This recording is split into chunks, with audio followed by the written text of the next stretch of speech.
Hope you're all doing well tonight. Figured I would pop in a little bit early just to make sure everything is going well.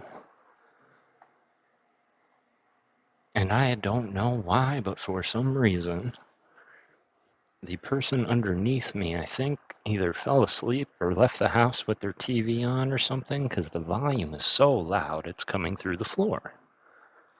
I don't think y'all will be able to hear it because of the noise suppression on the headset, but still, it is rumbling the floor and it's very distracting. But welcome, welcome, welcome.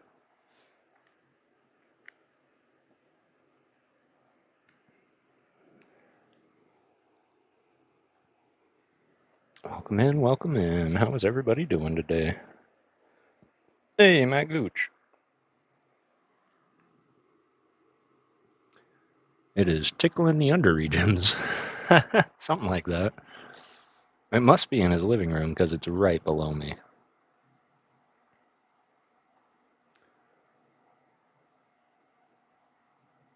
All right, there we go. All right, so we'll do that.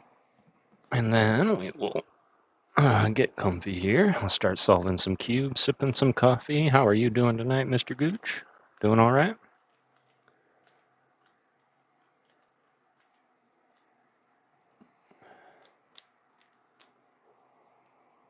Gotta remember to hold these ones up so y'all can see what I'm doing. We're gonna get into a couple more Christmas stories today, some that I found. A little chilly, yeah, pretty chilly.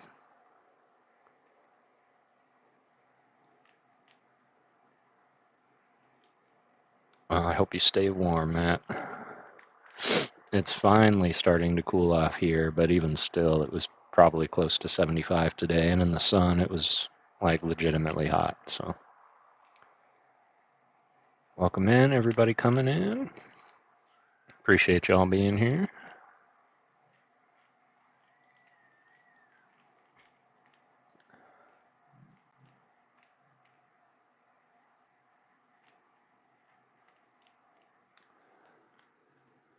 Appreciate y'all being here. Who's ready to just chill out, relax, and read? Forget about the troubles and stresses of today.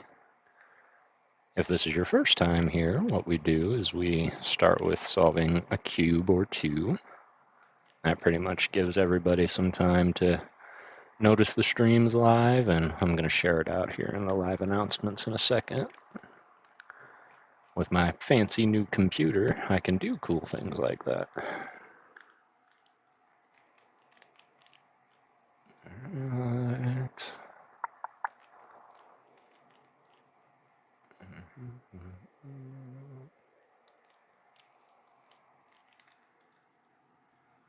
Alright. And hoping as I get drawn into the story, it'll drown out the sound I'm hearing underneath me. Alright, that's one cube solved. Now, come here.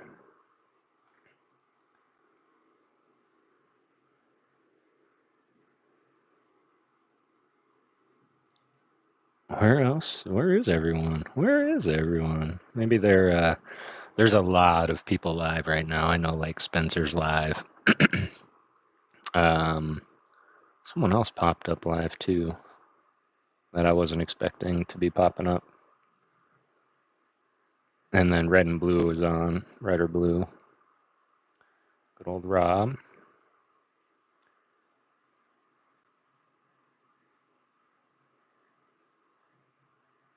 All right. So let's do this.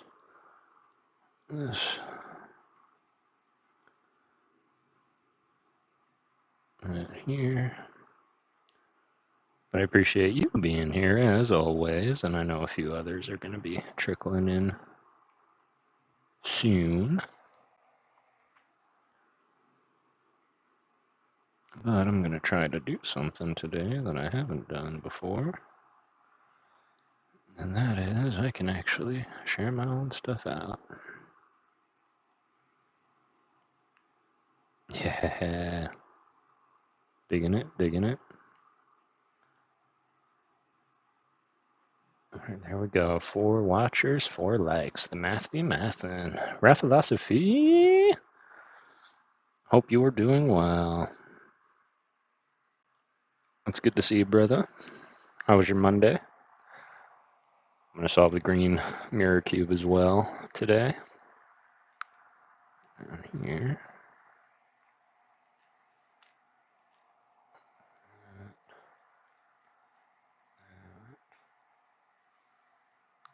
Here. Probably has to go all the way over on that side. And this one is here. There. Oh, might be here though. EDF, how's it going, brother? I hope you're doing well. It is good to see you as always. That is not correct. That's correct. Oh, we already have another little one in there too. Cool. Bring this here. How are you doing tonight, EDF? Glad to see you reach 900 subs, 1K inbound. I really appreciate that, man. It's definitely been a fun year. I'll say that. And I've met so many cool people, yourself included, who I've literally watched grow. So it's been really fun watching you and everybody else starting out and gaining traction, getting a community built, and just truly seeing you go stream to stream, spreading the peace and love, man. I cannot thank you enough for everything you do. Lori, what's going on, boo? It's good to see you. Mystic, how's it going? Community is amazing. I agree. I still stand by my, it's the best community in the world, hands down. Y'all have been there for me, and I wouldn't be half of what I am without a portion of some of you. So, as far as I'm concerned, this isn't my channel. This is our channel. Hey, Rippin' and Fishin', how are you doing? It was good to see you. Hope you're ready to do some relaxing and reading tonight.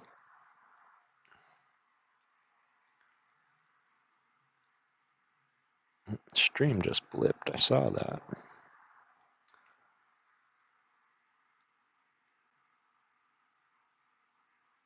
Ooh, good call. And I actually had that the opposite. I had top chat on, not the live chat. So thank you for that, Mystic.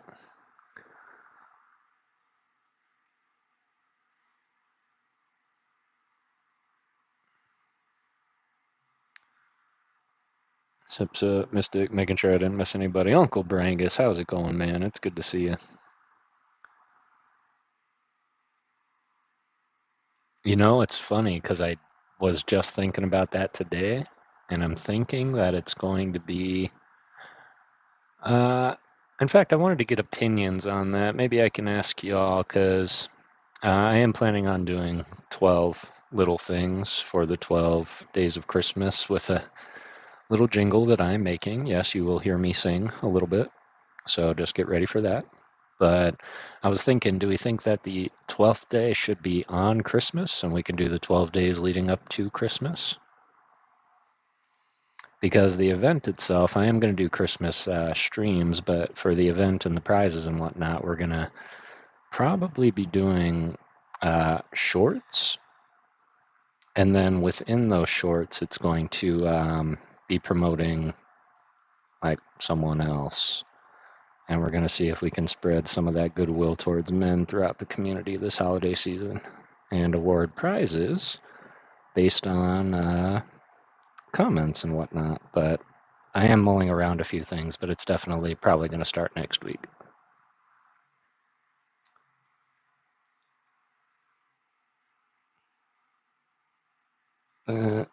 To line the days up. Yeah, I was thinking that too. And then, of course, Christmas is Christmas. I know everybody will probably be busy doing the family thing on Christmas. All right. Oh, I'm twirling these around like it's not there. Packages to send you. Just wanted to get them to you in time. Excellent. Man, 10 items packages to send. Brangus, man, really appreciate you, brother. It's going to be a fun little event. And yeah, that it should be plenty of time. And even if like one shows up after it starts, we can always incorporate it. But yeah, I think there's plenty of time, brother. And I can't thank you enough. You're a big reason why this community is thriving. So really appreciate you, Brangus. The more, the merrier, Rafa.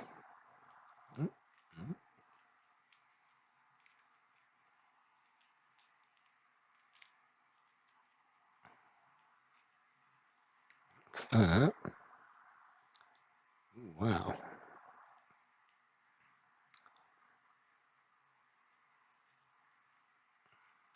I don't get that lucky. Not with the mirror cube. I was even scrambling this like halfway throughout the day. I wanted it to be super scrambled by the time I got to the live. And there we go. And no disrespect to the blue cube, the OG cube, but yeah, this cube is hands down superior. I'll always be thankful to the blue cube, though. Taught me how to do it. There we go. Newbie, how's it going? Purple Moon, good to see you. But yeah, absolutely appreciate any contributions to anything. Rafa, you do so much. Brangus, you do so much already. It's going to be a fun holiday season, and we're going to grow channels, spread the community, gift out some unique items, and hopefully create a new song in the process. Hey, let's go, Matt. Absolutely. I'm glad you got it, brother.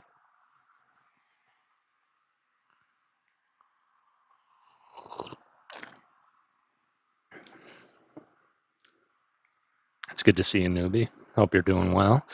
That is 2 cubes solved. We're at just about that 12-minute mark. So we are going to bust into the book today. Where, pray tell, did I put it? I kinda need the Kindle to do Kindle things. Oh.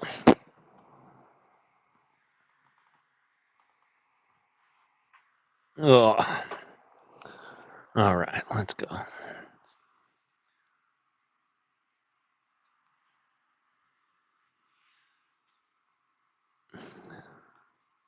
Car last night in repo.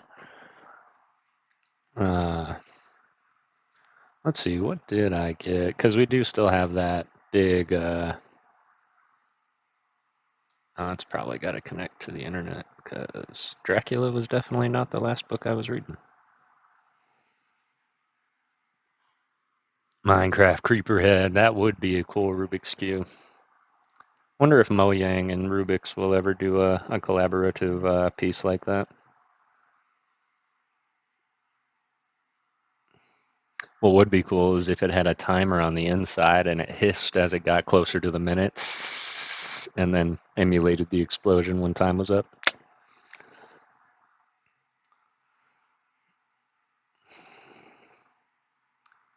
All right, so we're going to start with a book of short stories. And I thought it was a pretty interesting concept when I found this book. It's called Christmas Every Day by William Dean Howells.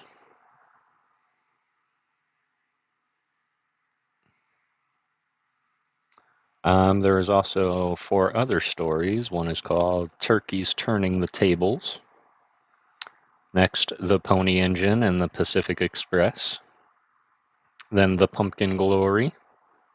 And lastly, Blutterfly, Flutterby, and Flutterby, Butterfly. Love you, Kev. Love you too, D. I appreciate you being here. Hey, Sean Bowden. It's good to see you. It is good to see you. I just realized what was different about this stream is normally I blow you guys up so I can see you from way back here. There we go. That's better. So yeah, but I thought it was a pretty interesting concept, Christmas every day, and essentially it's exactly what it sounds like. Little girl wishes that it was Christmas every day, and I'm assuming that she gets her wish, and the toils that come with that. So I wanted to say thank you all very, very much. One, for being here. Two, for looking forward to these. Got 10 people in already. Super appreciate that. We did also just recently pass 900 subscribers this weekend, so I did want to give a huge shout out for that as well. Thank you all for your support and continued belief in ghosts. And of course, as this is the first day of the month, keeping with tradition, I'm going to send out 5 for the reading stream, and then I'll send out 5 more on Thursday. So this is my gift to you guys. Sir Psyduck, Ken Friesen, Pokemavo, Viz Gamer, and 22 Hey Girl all got a gifted membership from me tonight. And yeah, I just really, really appreciate the support, the love, you guys showing up every single day. I just can't thank you enough. So with that, let's get into some Christmas stories. Or holiday stories, I should say, because they're more holiday. Except this one, Christmas every day.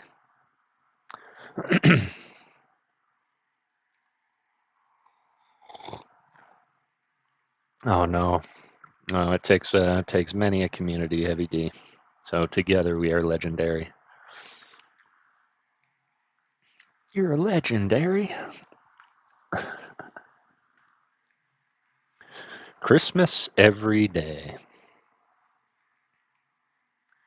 The little girl came into her papa's study, as she always did Saturday morning before breakfast, and asked for a story. He tried to beg off that morning, for he was very busy, but she would not let him, so he began. Well, once there was a little pig. She put her hand over his mouth and stopped him at the word. She said she had heard the little pig stories, and she was perfectly sick of them. Well, what kind of story shall I tell then? About Christmas. It's getting to be the season. It's past Thanksgiving already. It seems to me, her papa argued, that I've told as often about Christmas as I have about little pigs. No difference. Christmas is more interesting. Well, her papa roused himself from his writing by a great effort. Well, then, I'll tell you about the little girl that wanted it Christmas every day in the year. How would you like that? First rate, said the little girl, and she nestled into comfortable shape on his lap, ready for listening. Very well, then. This little pig. Oh, what are you pounding me for? Because you said little pig instead of little girl. I should like to know what the difference between a little pig and a little girl that wanted it Christmas every day. Papa, said the little girl warningly, if you don't go on, I'll give it to you. And at this, her papa darted off like lightning and began to tell the story as fast as he could. Well, once there was a little girl who liked Christmas so much that she wanted it to be Christmas every day in the year. And as soon as Thanksgiving was over, she began to send postal cards to the old Christmas fairy to ask if she mightn't have it. But the old fairy never answered any of her postals, and after a while the little girl found out that the fairy was pretty particular and wouldn't notice anything but letters. Not even correspondence cards and envelopes, but real letters on sheets of paper, and sealed outside with a monogram or your initial, anyway. So then she began to send her letters, and in about 3 weeks, or just the day before Christmas it was, she got a letter from the fairy, saying she might have it Christmas every day for a year, and then they would see about having it longer. The little girl was a good deal excited already, preparing for the old-fashioned once-a-year Christmas that was coming the next day. And perhaps the fairy's promise didn't make such an impression on her as it would have made on some other time. She just resolved to keep it to herself and surprise everybody with it as it kept coming true, and then it slipped out of her mind altogether. She had a splendid Christmas. She went to bed early so as to let Santa Claus have a chance at the stockings, and in the morning she was up the first of anybody and went and felt them, and found hers all lumpy with packages of candy and oranges and grapes and pocketbooks and rubber balls and all kinds of small presents, and her big brothers with nothing but the tongs in them, and her young lady and her young lady sisters with a new silk umbrella, and her papas and mamas with potatoes and pieces of coal wrapped in tissue paper, just as they always had every Christmas. Then she waited around till the last of the family were up, and she was the first to bust into the library when the doors were open, and look at the large presents laid out on the library table, books and portfolios, and boxes of stationery, and breastpins and dolls and little stoves and dozens of handkerchiefs, and inkstands and skates and snow shovels and photograph frames and little easels and a box of watercolors and Turkish paste and nougat and candied cherries and dollhouses and waterproofs, and the big Christmas tree lighted and standing in a wastebasket in the middle. She had a splendid Christmas all day. She ate so much candy that she did not want any breakfast, and the whole forenoon the presents kept pouring in that the expressman had not had the time to deliver the night before. And she went around giving the presents she had got for other people, and came home and ate turkey and cranberry for dinner, and plum pudding and nuts and raisins and oranges and more candy, and then went out and coasted, and came in with a stomach ache, crying. And her papa said he would see if his house was turned into that sort of fool's paradise another year. And they had a light supper, and pretty early everybody went to bed cross. Here the little girl pounded her papa in the back again. Well, what now? Did I say pigs? You made them act like pigs. Well, didn't they? No matter. You hadn't put it in the story. Very well, then. I'll take it all out. Her father went on. The little girl slept very heavily, and she slept very late. But she was wakened at last by the other children dancing around her bed with their stockings full of presents in their hands. What is it? Said the little girl, and she rubbed her eyes and tried to rise up in bed. Christmas! Christmas! Christmas! They all shouted and waved their stockings. Nonsense! It was Christmas yesterday. Her brothers and sisters just laughed. We don't know about that. It's Christmas today. Anyway, you come into the library and see. Then, all at once, it flashed on the little girl that the fairy was keeping her promise, and her year of Christmases was beginning. So she was dreadfully sleepy, but she sprang up like a lark that had overeaten itself and gone to bed cross, and darted into the library. There it was again, books and portfolios and boxes of stationery and breastpins. You needn't go over all that, Papa. I guess I can remember just what was there, said the little girl. Well, and there was the Christmas tree blazing away, and the family picking out their presents, but looking pretty sleepy, and her father perfectly puzzled, and her mother ready to cry. I'm sure I don't see things how I'm to dispose. I don't see how I'm to dispose of all these things, said her mother, and her father said it seemed to him they had had something just like it the day before. But he supposed he might have dreamt it. This struck the little girl as the best kind of joke, and so she ate so much candy she didn't want any breakfast, and went around carrying presents, and had turkey and cranberry for dinner, and then went out and coasted, and came in with a Papa. Well, what now? What did you promise, you forgetful thing? Oh, yes. Well, the next day, it was just the same thing over again, and everybody getting crosser. And at the end of the week's time, so many people had lost their tempers that you could pick up lost tempers anywhere. They perfectly strewed the ground. Even when people tried to recover their tempers, they usually got somebody else's, and it made the most dreadful mix. The little girl began to get frightened, keeping the secret all to herself. She wanted to tell her mother, but she didn't dare to, and she was ashamed to ask the fairy to take back her gift. It seemed ungrateful and ill-bred, and she thought she would try to stand it, but she hardly knew how she could for a whole year. So it went on and on and on, and it was Christmas on St. Valentine's Day and Washington's birthday, just the same as any other day. And it didn't skip even the 1st of April, though everything was counterfeit that day, and there was and that was some little relief. After a while, coal and potatoes began to be awfully scarce. So many had been wrapped up in tissue paper to fool papas and mamas with. Turkeys got to be about $1,000 apiece. Papa, well, what? You're beginning to fib. Well, 2,000 then. And then, and they got to passing off almost anything for turkeys, half-grown hummingbirds, and even rocks out of the Arabian Nights. The real turkeys were so scarce, and cranberries, well, they asked a diamond a piece for cranberries. All the woods and orchards were cut down for Christmas trees, and where the woods and orchards used to be, it looked just like a stubble field with the stumps. After a while, they had to make Christmas trees out of rags and stuff them with bran, like old-fashioned dolls. But there were plenty of rags because people got so poor buying presents for one another that they couldn't get any new clothes, and they just wore their old ones to tatters. They got so poor that everybody had to go to the poorhouse, except the confectioners, and the fancy storekeepers, and the picture book sellers, and the expressmen. And they all got so rich and proud that they would hardly wait upon a person when they came by. It was perfectly shameful. Well, after it had gone on for about 3 or 4 months, the little girl, whenever she came into the room in the morning and saw those great ugly lumpy stockings dangling at the fireplace, and the disgusting presents around everywhere, used to just sit down and burst out crying. In 6 months, she was perfectly exhausted. She couldn't even cry anymore.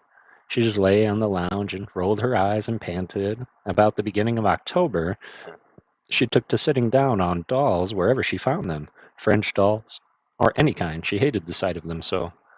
And by Thanksgiving, she was crazy and just slammed her presents across the room. By that time, people didn't carry presents around nicely anymore. They flung them over the fence or through the window or anything, and instead of running their tongues out and taking great pins to write, for dear Papa or Mama or brother or sister or Susie or Sammy or Billy or Bobby or Jimmy or Jenny or whoever it was, the troubling to get the spelling right, and then signing their names and Xmas 18, they used to write in the gift books, "Take it, you horrid old thing." And then they'd go and bang it against the front door. Nearly everybody had built barns to hold their presents, but pretty soon the barns overflowed. And then they used to let them lie out in the rain or anywhere. Sometimes the police used to come and tell them to shovel their presents off the sidewalk or they would arrest them. "I thought you said everybody had gone to the poorhouse," interrupted the little girl. "They did go, at first," said her papa. "But after a while the poorhouses got so full that they had to send people back to their own houses. They tried to cry when they got back, but they couldn't make at least a sound." "Why couldn't they?" "Because they had lost their voices saying Merry Christmas so much. Did I tell you how it was on the 4th of July?" "No, how was it?" And the little girl nestled closer, in expectation of something uncommon. "Well, the night before, the boys stayed up to celebrate, as they always do, and fell asleep before 12 o'clock, as usual, expecting to be awakened by the bells and cannon. But it was nearly 8 o'clock before the first boy in the United States woke up, and then he found out what the trouble was. As soon as he could get his clothes on, he ran out of the house and smashed a big cannon torpedo down on the pavement, but it didn't make any more noise than a damp wad of paper. And after he tried about 20 or 30 more, he began to pick them up and look at them. Every single torpedo was a big raisin. Then he just streaked it up the stairs and examined his firecrackers and toy pistol and $2 collection of fireworks and found that they were nothing but sugar and candy painted to look like fireworks. Before 10 o'clock, every boy in the United States found out that his 4th of July things had been turned into Christmas things. And then they just sat down and cried. They were so mad. There were about 20 million boys in the United States, and so you can imagine what a noise they made. Some men got together before night and with little powder had little turned to purple sugar yet. And they said they would fire off one cannon anyway. But the cannon burst into 1,000 pieces, for it was nothing but rock candy. And some of the men nearly got killed. The 4th of July orations all turned into Christmas carols. And when everybody tried to read the Declaration, instead of saying, "When in the course of human events it becomes necessary," he was sure to sing, "God rest ye, merry gentlemen." It was pretty awful. The little girl drew a deep sigh of satisfaction. "And how was it at Thanksgiving?" Her papa hesitated. "Well, I'm almost afraid to tell you. I'm afraid you'll think it's wicked." "Well, tell anyway," said the little girl. "Well, before it came Thanksgiving, it had leaked out who had caused all these Christmases. The little girl had suffered so much that she had talked about it in her sleep, and after that hardly anybody would play with her. People just perfectly despised her, because if it had not been for her greediness, it wouldn't have happened. And now, when it came Thanksgiving and she wanted them to go to church and have squash pie and turkey to show their gratitude, they said that all the turkeys had been eaten up for her old Christmas dinners, and if she would stop the Christmases, they would see about the gratitude. Wasn't it dreadful? And the next day, the little girl began to send letters to the Christmas fairy, and then telegrams to stop it, but it didn't do any good. And then she got to calling at the fairy's house, but the girl that came to the door always said, "Not at home," or "engaged," or "at dinner," or something like that. And so it went on until it came to the old once a year Christmas Eve.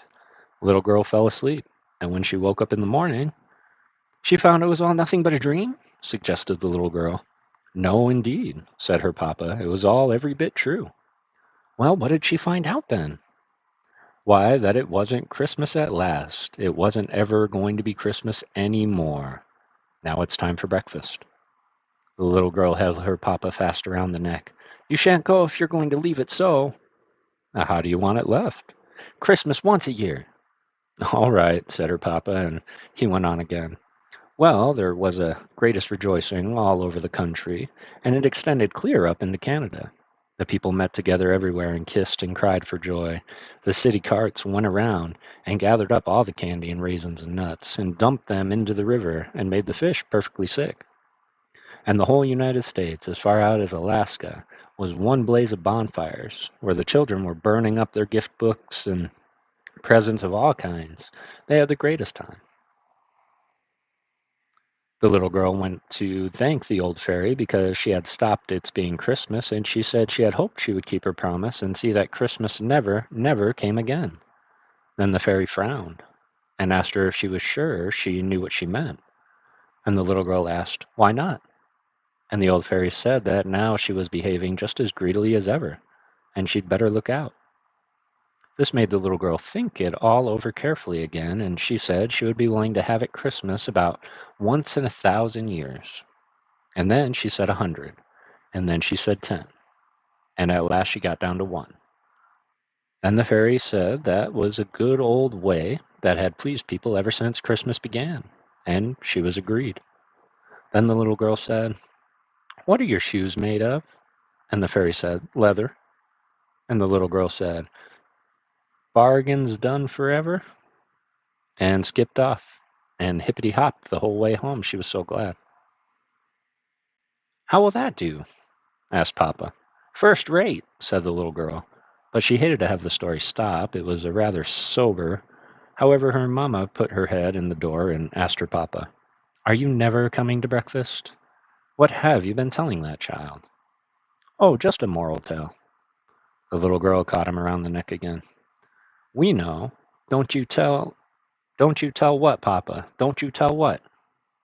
The little girl was cute. Nice. We had to recite it in memory as part of the history. Yep, me too. Me too. Appreciate y'all. Hey, Pokemon, you're absolutely welcome. Appreciate you being here.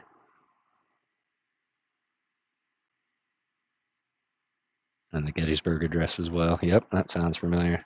That was a cute little story of a father telling his daughter the story of a greedy girl that wanted Christmas every day for a year. I mean, I know it was a kid's story about a kid's story, but after a while, you would just think, yeah, we're not doing that anymore. We've done that enough. Still got 9 people in here, 14 likes thus far. Appreciate y'all. I hope you enjoyed that story. Yep, it really was. I made a song about it, Matt. That's how I remembered. I can't recall the song, but I know it helped in the moment. In fact, it was the Animaniacs that taught me all the nations of the world, as well as the presidents, and all 50 states and their capitals.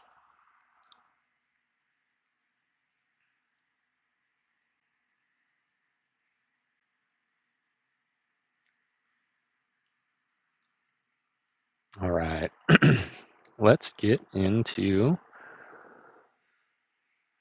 shorts are fun. Quantity and quality. Yeah, I agree. I agree. This is called Turkeys Turning the Tables.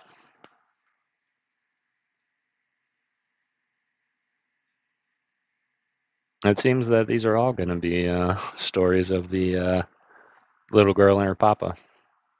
Agreed. The new one, not so much, but the original, absolutely goated. Turkeys turning the tables. Well, you see, the papa began on Christmas morning when the little girl had snuggled in his lap into just the right shape for listening. It was the night after Thanksgiving, and you know how everybody feels the night after Thanksgiving. Yes, but you needn't begin that way, Papa, said the little girl. I'm not going to have any moral to it this time. No, indeed. But it can be a true story, can't it? I don't know, said the little girl. I like made up ones. Well, this is going to be a true one anyway, and it's no use talking. All the relation of the neighborhood had come to dinner, and then gone back to their houses. But some of the relations had come from a distance, and these had to stay all night at the grandfather's. But whether they went or whether they stayed, they all told the grandmother that they did believe it was the best Thanksgiving dinner they had ever eaten in their born days. They had had cranberry sauce, and they had had mashed potatoes, and they had mincemeat pie and pandowdy, and they had celery, and they had Hubbard squash and tea and coffee both, and they had apple dumplings with hard sauce, and they had hot brisket and sweet pickles and mangoes and frosted cakes and nuts and cauliflower. Don't mix them all up so, pleaded the little girl. It's perfectly confusing. I can't hardly tell what they had now. Well, they mixed them up just in the same way, and I suppose that's one of the reasons why it happened. Whenever a child wanted to go back from dumpling and frosted cake to mashed potatoes and Hubbard squash, they were old-fashioned kind of people, and they had everything on the table at once, because the grandmother and the aunties cooked it, and they couldn't keep jumping up all the time to change the plates. And its mother said it shouldn't, its grandmother said indeed it should. Then it helped itself. And the child's father would say, well, he guessed he would go back too for a change. And the child's mother would say, she should think he would be ashamed.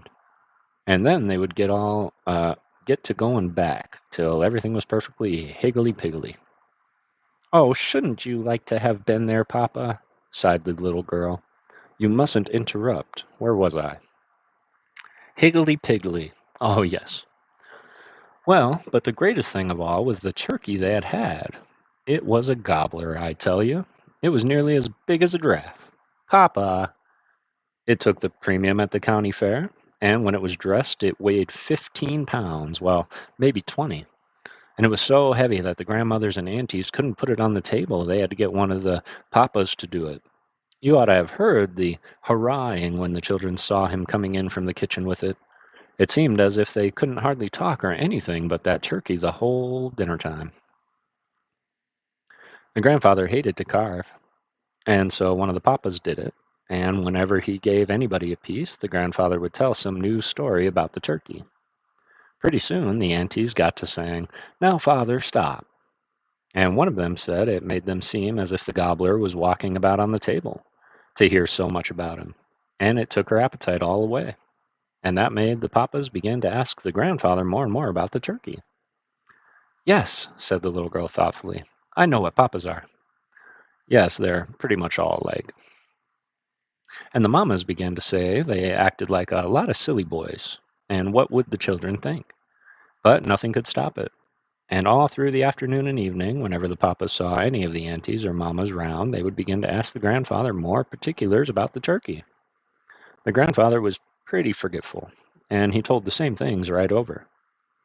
Well, and so it went on till it came bedtime. And then the mamas and aunties began to laugh and whisper together, and to say they didn't believe they should dream about that turkey. They did believe they should dream about that turkey. And when the papas kissed the grandmother good night, they said, well, they must have his mate for Christmas. And then they put their arms around the mamas and went out ha-hawing. I don't think they believed very dignified. Oh, sorry. I don't think they behaved very dignified, said the little girl. Well, you see, they were just funning. and had not going, and it was Thanksgiving anyway. Well, in about half an hour, everybody was fast asleep and dreaming. Is it going to be a dream? Asked the little girl with some reluctance. Didn't I say it was going to be a true story? Yes. How can it be a dream then? You said everybody was fast asleep and dreaming. Well, I hadn't got through everybody except one little girl. Now, Papa. What? Don't you go say her name was the same as mine and her eyes the same color. What an idea. This was a very good little girl and very respectful to her papa, and didn't suspect him of tricks, but just believed everything he said. And she was a very pretty little girl and had red eyes and blue cheeks and straight hair and a curly nose. Now, Papa, if you get to cutting up, well, I won't then. She was rather a delicate little girl, and whenever she overate or anything, have bad dreams. Aha, I told you it was going to be a dream. You wait till I get through. She was apt to lie awake thinking, and some of her thinks were pretty dismal. Well, that night, instead of thinking and tossing and turning and counting 1,000, it seemed to this other little girl that she began to see things as soon as they had got warm in bed, and before even. And the first thing she saw was a large, bronze-colored turkey gobbler. No, ma'am, turkey gobbler's ghost. Phoo, said the little girl rather uneasily. Who ever heard of a turkey's ghost? I should like to know. Never mind that, said the papa. If it hadn't been a ghost, could the moonlight have shone through it? No, indeed. The stuffing wouldn't have let it. So you see, it must have been a ghost. It had a red pasteboard placard around its neck with First Premium printed on it, and so she knew that it was the ghost of the very turkey they had for dinner. It was perfectly awful when it put up its tail and dropped its wings and strutted just the way the grandfather said it used to. It seems to be in a wide pasture, like the back of a house, and the children had to cross it to get home.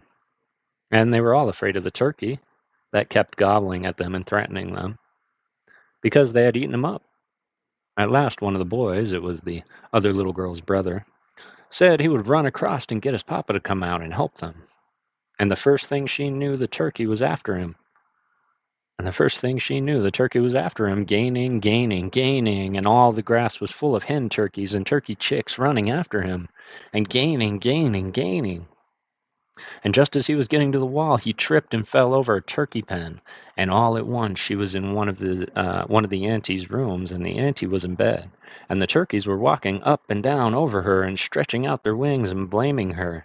2 of them carried a platter of chicken pie, and there was one large pumpkin jack-o'-lantern hanging to the bedpost to light the room, and it looked just like the other little girl's brother in the face, only perfectly ridiculous. Then the old gobbler, First Premium, clapped his wings and said, "Come on, chickleridrin?" Chicklerin? Like children, but chickleridrin? And then they all seemed to be in her room, and she was standing in the middle of her nightgown, and tied round and round with ribbons, so she couldn't move hand or foot. The old gobbler, First Premium, said that they were going to turn the tables now, and she knew what he meant, for they have had that in the reader at school just before vacation, and the teacher had to explain it. He made a long speech, with his hat on, and kept pointing at her with one of his wings, while he told the other turkeys that it was her grandfather who had done it, and now it was their turn. She said that human beings had been eating turkeys ever since the discovery of America, and it was time for the turkeys to begin paying them back, if they were ever going to.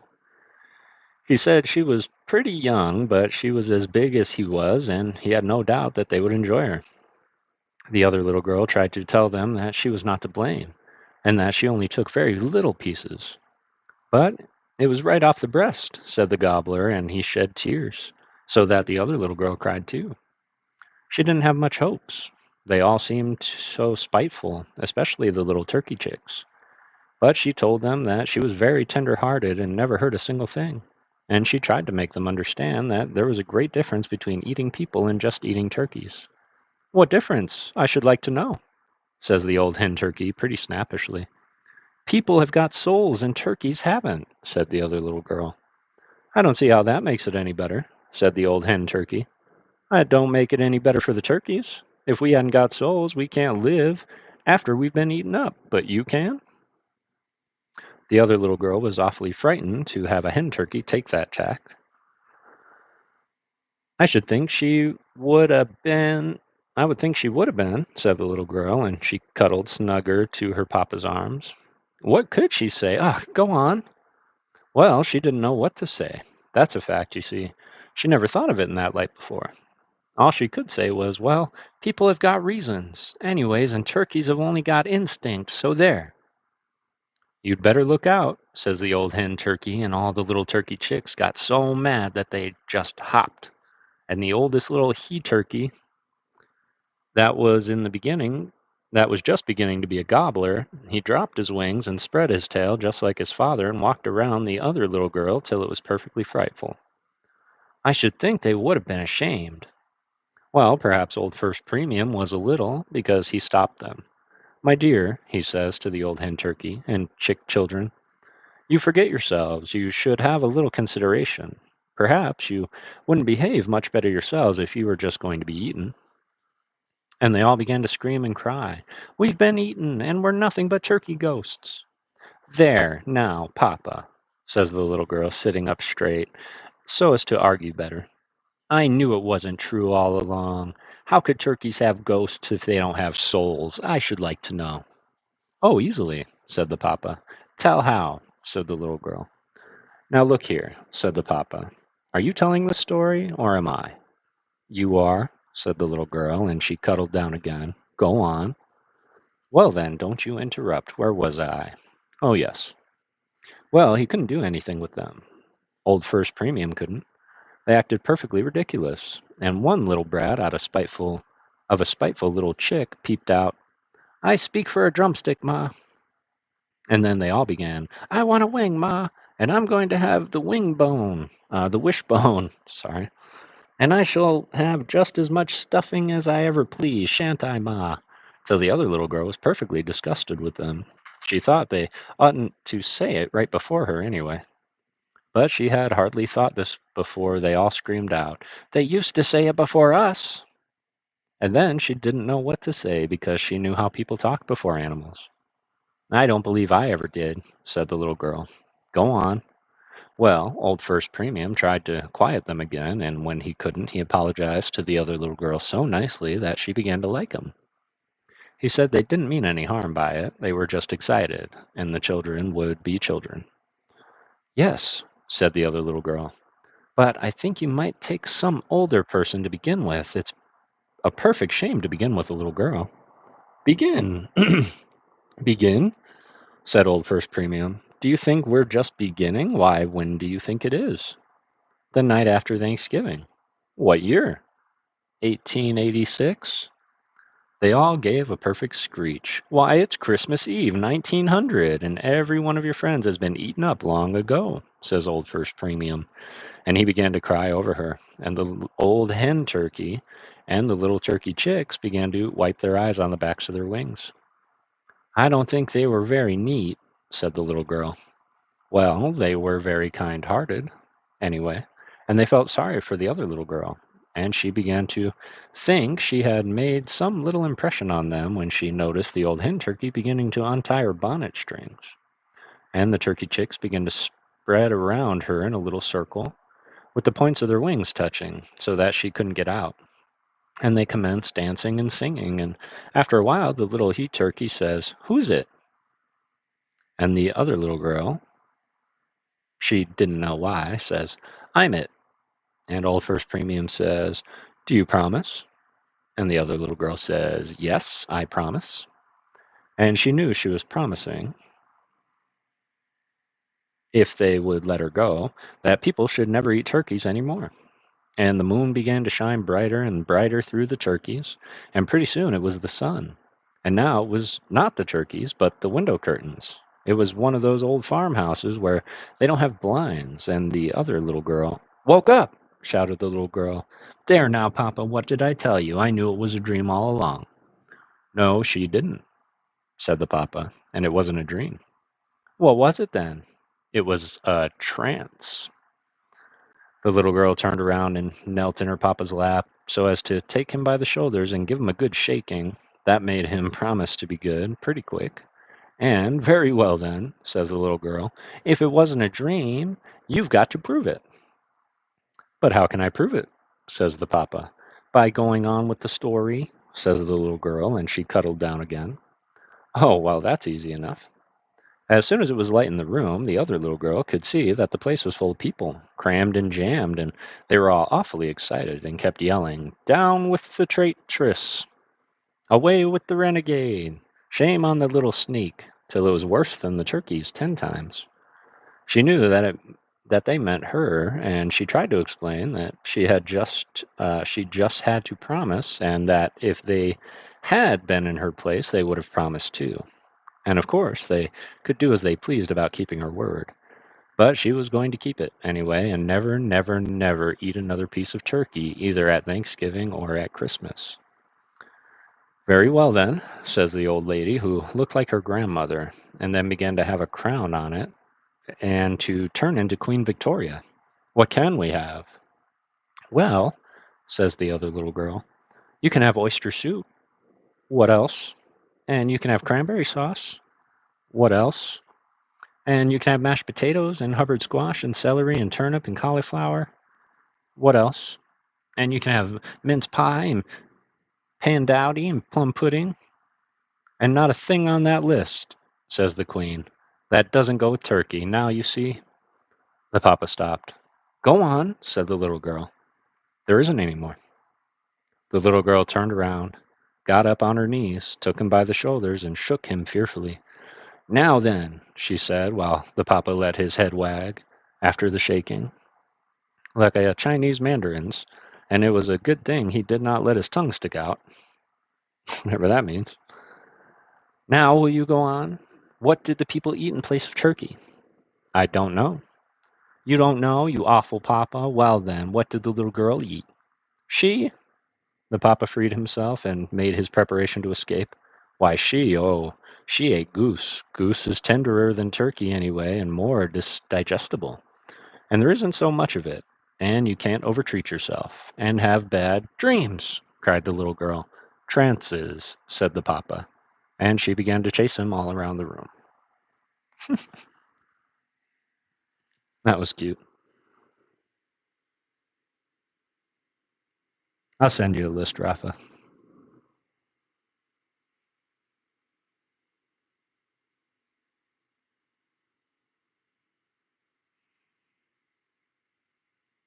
Appreciate you. Hey, what's up, Kev? It's good to see you, brother. Jesse! It's good to see you.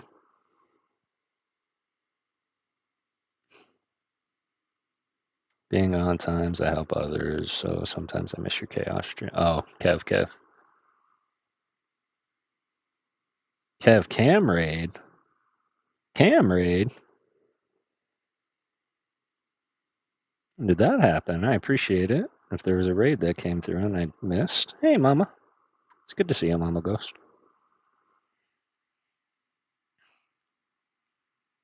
Sorry if I missed any raiders coming in, but yeah, I appreciate you, Cam. Not 12 people in, 17 likes already. Let's go. We were just going through a short. We're doing story time based on story time. So we're reading stories about a papa reading stories or telling stories to his little girl about the holidays. What's up, Longo? It's good to see you, brother. Yes, that is true. That is true. I did get confused. Storyception. What's up, Darker Bunny? Reading a story about telling a story about a story.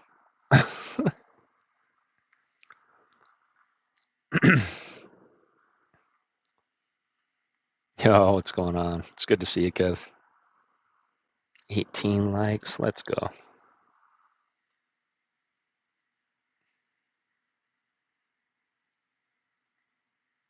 Let's go. All right, now we're going to get into. I'm doing well tonight. It was a pretty, I would say, hectic Monday, just with Monday, as well as having the last 2 days of last week where nobody was working. There was just a lot to catch up on, so quite excited to be here relaxing and reading with y'all. Story about a story about a story within a story. Marvel, how's it going, Marvel? Much love to you, Darker Bunnies. It's really good to see you. All right, I'm gonna kick my feet up, lean back, and just enjoy the melodies.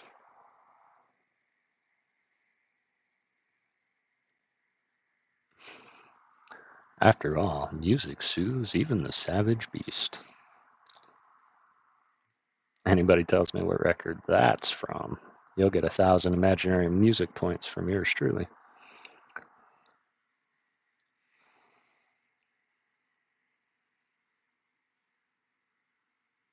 All right, now we're going to get into the Pony Engine and the Pacific Express. Christmas Eve. After the children had hung up their stockings and got all ready for St. Nick, they climbed up on the papa's lap to kiss him goodnight. And when they both got their arms around his neck, they said they were not going to bed till he told them a Christmas story. Then he saw that they would have to mind, for they were awfully severe with him and always made him do exactly what they told him. It was the way they had brought him up. He tried his best to get out of it for a while, but after they had shaken him up first this side and then that side and pulled him backwards and forwards till he did not know where he was, he began to think perhaps he better begin. And first thing he said after he opened his eyes and made believe he had been asleep or something was, "Well, what did I leave off at?" And that made them just perfectly boiling, for they understood his tricks, and they knew he was trying to pretend that he had told part of the story already. And they said he had not left off anywhere because he had not commenced. And he saw it was no use, so he commenced. Once there was a little pony engine that used to play around the Fitchburg depot on the side tracks and sleep in among the big locomotives in the car house. The little girl lifted her head from her papa's shoulders, where she had dropped it. "Is it a sad story, Papa?" "How is it going to end?" asked the boy. "Well, it's got a moral," said the papa. "Oh, all right, if it's got a moral," said the children. They had a good deal of fun with the morals the papa put in his stories. The boy added, "Go on," and the little girl prompted, "Car house." The papa said, "Now, every time you stop me, I shall have to begin all over again." But he saw that this was not going to spite them anyway, so he went on. One of the locomotives was its mother, and she had got hurt once in a big smash-up, so that she could not run long trips anymore. She was so weak in the chest that you could hear her wheeze as far as you could see her. But she could work around the depot and pull empty cars in and out and shunt them off on the side tracks, and she was so anxious to be useful that all the other engines respected her, and they were very kind to the little pony engine on her account, though it was always getting in the way and under their wheels and everything. They all knew it was an orphan, for before his mother got hurt, his father went through a bridge one dark night and an arm of the sea and was never heard of again. He was supposed to have been drowned. The old mother locomotive used to say that it would never have happened if she had been there. But poor dear number 236 was always so venturesome, and she warned him against that very bridge time and again. Then she would whistle so dolefully and sigh with her air brakes enough to make anybody cry. You say they used to be a very happy family when they were all together before the papa locomotive got drowned. He was very fond of the little pony engine and told it stories at night before they got to the car house. At the end of some of his long runs, he would get up on his cow catcher and lean its chimney up against his and listen till it fell asleep. Then he would put it softly down and be off again in the morning before it was awake. I tell you, those were happy days for poor number 236. The little pony engine could just remember him. It was awfully proud of its papa. The boy lifted his head and looked at the little girl, who suddenly hid her face in her papa's other shoulder. "Well, I declare, Papa, she was putting up her lip." "It wasn't such anything," said the little girl, "and I don't care so." And then she sobbed. "Now, never you mind," said the papa to the boy. "You'll be putting your lip before I'm through. Putting up your lip before I'm through." Well, and then she used to caution the little pony engine against getting in the way of the big locomotives, and told it to keep close round after her and try to do all it could to learn about shifting empty cars. You see, she knew how ambitious the little pony engine was, and how it was contented, and how it wasn't contented a bit just to grow up in the pony engine business and be tied down to the depot all its days. Once she happened to tell it that if it was good and always did what it was bid, perhaps a cowcatcher would grow on it some day and then it could be a passenger locomotive. Mamas have to promise all sorts of things, and she was almost distracted when she said that. I don't think she ought to have deceived it, Papa, said the boy. But it ought to have known that if the pony engine to begin with, then it could never have a cowcatcher. Couldn't it? Asked the little girl gently. No, they're kind of mooly. The little girl asked Papa, what makes pony engines mooly? For she did not choose to be told by her brother. He was only 2 years older than she was anyway. Well, it's pretty hard to say, you see, when a locomotive is first hatched. Oh, they're hatched, Papa? Asked the boy. Well, we'll call it hatched, said the papa, but they knew he was just funning.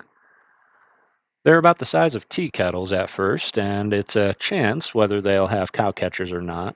If they keep their sprouts, if they keep their spouts, they will, and if their spouts drop off, they won't. What makes the spout drop off ever? Oh, sometimes the pip or the gapes.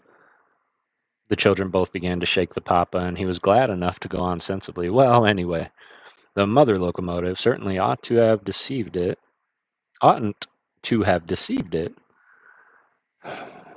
She said, she still had to say something, and perhaps the little pony engine was better employed watching its buffers with its headlight to see whether its cowcatcher had begun to grow than it would have been listening to the stories of the old locomotives and sometimes their swearing. Do they swear, Papa? Asked the little girl, somewhat shocked and yet pleased. Well, I never heard them nearby, but it sounds a good deal like swearing when you hear them on the upgrade on our hill at night. Where was I? Swearing, said the boy. And please don't go back now, Papa. Well, I won't. It'll be as much as I can do to get through this story without going over any of it again. Well, the thing that the little pony engine wanted to be the most in this world was the locomotive of the Pacific Express. That starts out every afternoon at 3, you know. It intended to apply for the place as soon as its cowcatcher was grown, and it was always trying to attract the locomotive's attention, backing and filling on the track alongside of the train. And once it raced it a little piece and beat it before the express locomotive was underway, and almost got in front of it on a switch. My, but its mother was scared. She just yelled to it with her whistle and that night she sent it to sleep without a parcel of coal or water in its tender. But the little pony engine didn't care. It had beaten the Pacific Express in 100 yards, and what was to hinder it from beating it as long as it chose? The little pony engine could not get it out of its head. It was just like a boy who thinks it can whip a man. The boy lifted his head. Well, a boy can, Papa, if he goes to do it the right way. Just stoop down before the man knows it and catch him by the legs and tip him right over. Oh, I guess you see yourself, said the little girl scornfully. Well, I could, said the boy, and someday I'll just show you. Now, little cock sparrow, now, said the papa, and he laughed. Well, the little Pony Express thought he could beat the Pacific Express anyway, and so one dark, snowy, blowy afternoon, when the mother was off pushing some empty coal cars up past the Know-Nothing crossing, beyond Charlestown, he got on the track in front of the express, and when he heard the conductor say, "All aboard," and started going, and the starting gong struck, and the brakeman leaned out and waved to the engineer, he darted off like lightning. He had his steam up, and he just scuttled. Well, he was so excited for a while that he couldn't tell whether the express was gaining on him or not. But after 20 or 30 miles, he thought he heard it pretty near. Of course, the express locomotive was drawing a heavy train of cars, and it had to make a stop or two in Charlestown and at Concord Junction. and at air, so the the Pony Engine didn't really gain on it a little, and when it began to be scared, it gained a good deal. But the first place where it began to feel sorry and to want his mother was the Hoosac Tunnel. It never was a tunnel before, and it seemed as if it would never get out. It kept thinking, what if the Pacific Express was to run over it in there in the dark, and its mother off there in the Fitchburg depot in Boston looking for it among the side tracks? It gave a perfect shriek, and just then it shot out of the tunnel.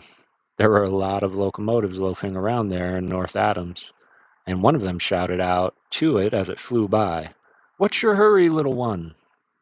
And it just screamed back, "Pacific Express!" and never stopped to explain. They talked in locomotive language. "Oh, what did it sound like?" the boy asked. "Well, pretty queer, I'll tell you some day." It knew it had no time to fool away, and although all through the long dark night, whenever a locomotive hailed it, it just screamed, "Pacific Express!" and kept on. And the express kept gaining on it. Some of the locomotives wanted to stop it, but they decided they had better not get in its way. And so it whizzed along across New York State and Ohio and Indiana till it got to Chicago, and the express kept gaining on it. By that time, it was so hoarse it could hardly whisper, but it kept saying, "Pacific Express, Pacific Express." And it kept right on till it reached the Mississippi River. There it found a long train of freight cars before it on the bridge. It couldn't wait, and so it slipped down from the track to the edge of the river and jumped across and then scrambled up the embankment to the track again. "Papa," said the little girl warningly. "Truly it did," said the papa. "Oh, that's nothing," said the boy. "A whole train of cars did it in that Jules Verne book." "Well," the papa went on, "after that, it had a little rest, for the express had to wait for the freight train to get off the bridge, and the Pony Engine stopped at the first station for a drink of water and a mouthful of coal. And then it flew ahead. There was a kind old locomotive at Omaha that tried to find out where it belonged and what its mother's name was. But the Pony Engine was so bewildered, I couldn't tell. It couldn't tell. And the express kept gaining on it. On the plains, it was chased by a pack of prairie wolves, and it left them far behind, and the antelopes were scared half to death. But the worst of it was when the nightmare got after it. "The nightmare? Goodness," said the boy. "I've had the nightmare," said the little girl. "Oh, yes, a mere human nightmare," said the papa. "But a locomotive nightmare is a very different thing." "Why, what's it like?" asked the boy. The little girl was almost afraid to ask. "Well, it was only one leg to begin with. It has only one leg to begin with." "Pshaw!" "Wheels, I mean. And it has 4 cowcatchers and 4 headlights and 2 boilers and 8 whistles, and it just goes whirling and screeching along. Of course it wobbles awfully, and as it's only got one wheel, it has to keep skipping from one track to the other." "I should think it would run on the cross ties," said the boy. "Oh, very well then," said the papa. "If you know so much more about it than I do, who's telling the story anyway?" "Now I shall have to go back to the beginning. Once there was a little pony, and—" They both put their hands over his mouth and just fairly begged him to go on, and at last he did. "Well, it got away from the nightmare about morning, but not till the nightmare had bitten a large piece out of its tender, and then it braced up for the home stretch. It thought that if it could just beat the express to the Sierras, it could keep the start the rest of the way, for it could get over the mountains quicker than the express could, and it might be in San Francisco before the express got to Sacramento. The express kept gaining on it, but it just zipped along the upper edge of Kansas and lower edge of Nebraska, and on through Colorado and Utah and Nevada. And when it got to the Sierras, it just stooped a little and went over them like a goat.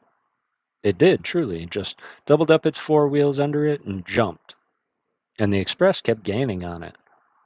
By this time, it couldn't say Pacific Express anymore, and it didn't try. It just said Express, Express, and then Press, Press, and then S, S, and pretty soon only Sis, Sis, and the express kept gaining on it. Before they reached San Francisco, the express's locomotive cow catcher was almost touching the pony engine's tender. It gave one howl of anguish as it felt the express locomotive's hot breath on the place where the nightmare had bitten the piece out, and tore through the end of San Francisco Depot, and plunged into the Pacific Ocean, and was never seen again. There, now, said the papa, trying to make the children get down. That's all, go to bed. The little girl was crying, and so he tried to comfort her by keeping her in his lap. The little boy cleared his throat. What is the moral, papa? He asked huskily. Children obey parents, said the papa. And what became of the mother locomotive? Pursued the boy. She had a brain fever and never quite recovered the use of her mind again. The boy thought a while. Well, I don't see what it had to do with Christmas anyway. Why, it was Christmas Eve when the pony engine started from Boston and Christmas afternoon when it reached San Francisco. Oh, said the boy, no locomotive could get across the continent in a day and a night, let alone a little pony engine. But this pony engine had to. Do you never hear of the beavers that clomb the tree? No, tell. Yes, some other time. But how could it get across so quick, just one day? Well, perhaps it was a year. Maybe it was the next Christmas after that when it got to San Francisco. The papa set the little girl down and started to run out of the room, and both of the children ran after him to pound him. When they were in bed, the boy called downstairs to papa. Well, anyway, I didn't put up my lip. Ah, mangy kids. 101, 901, yes. Super stoked for that, truly. Back at you, Kev. Ah, appreciate you, Kev.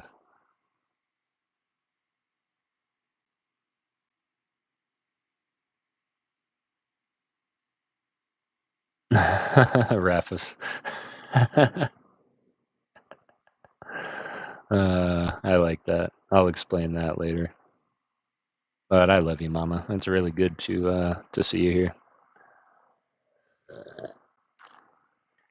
I'm gonna get some more coffee and then we'll read The Pumpkin Glory.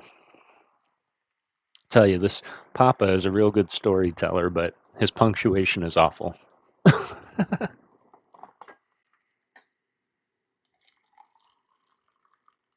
It's like it's not a paragraph. It's almost like when he's telling the story, it's all one long sentence. There's no periods, it's all commas. And then I started thinking, is that how I talk? I think I talk without commas.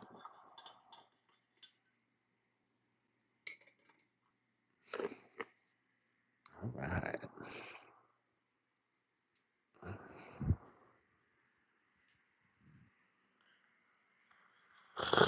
Hmm.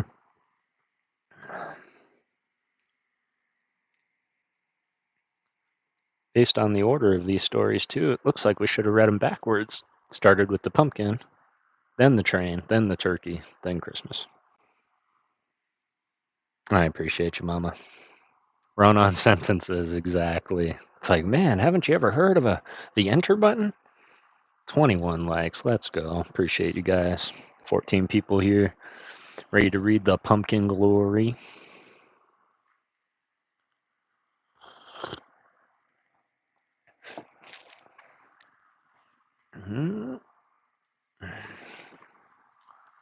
The Papa had told the story so often that the children knew just exactly what to expect the moment he began.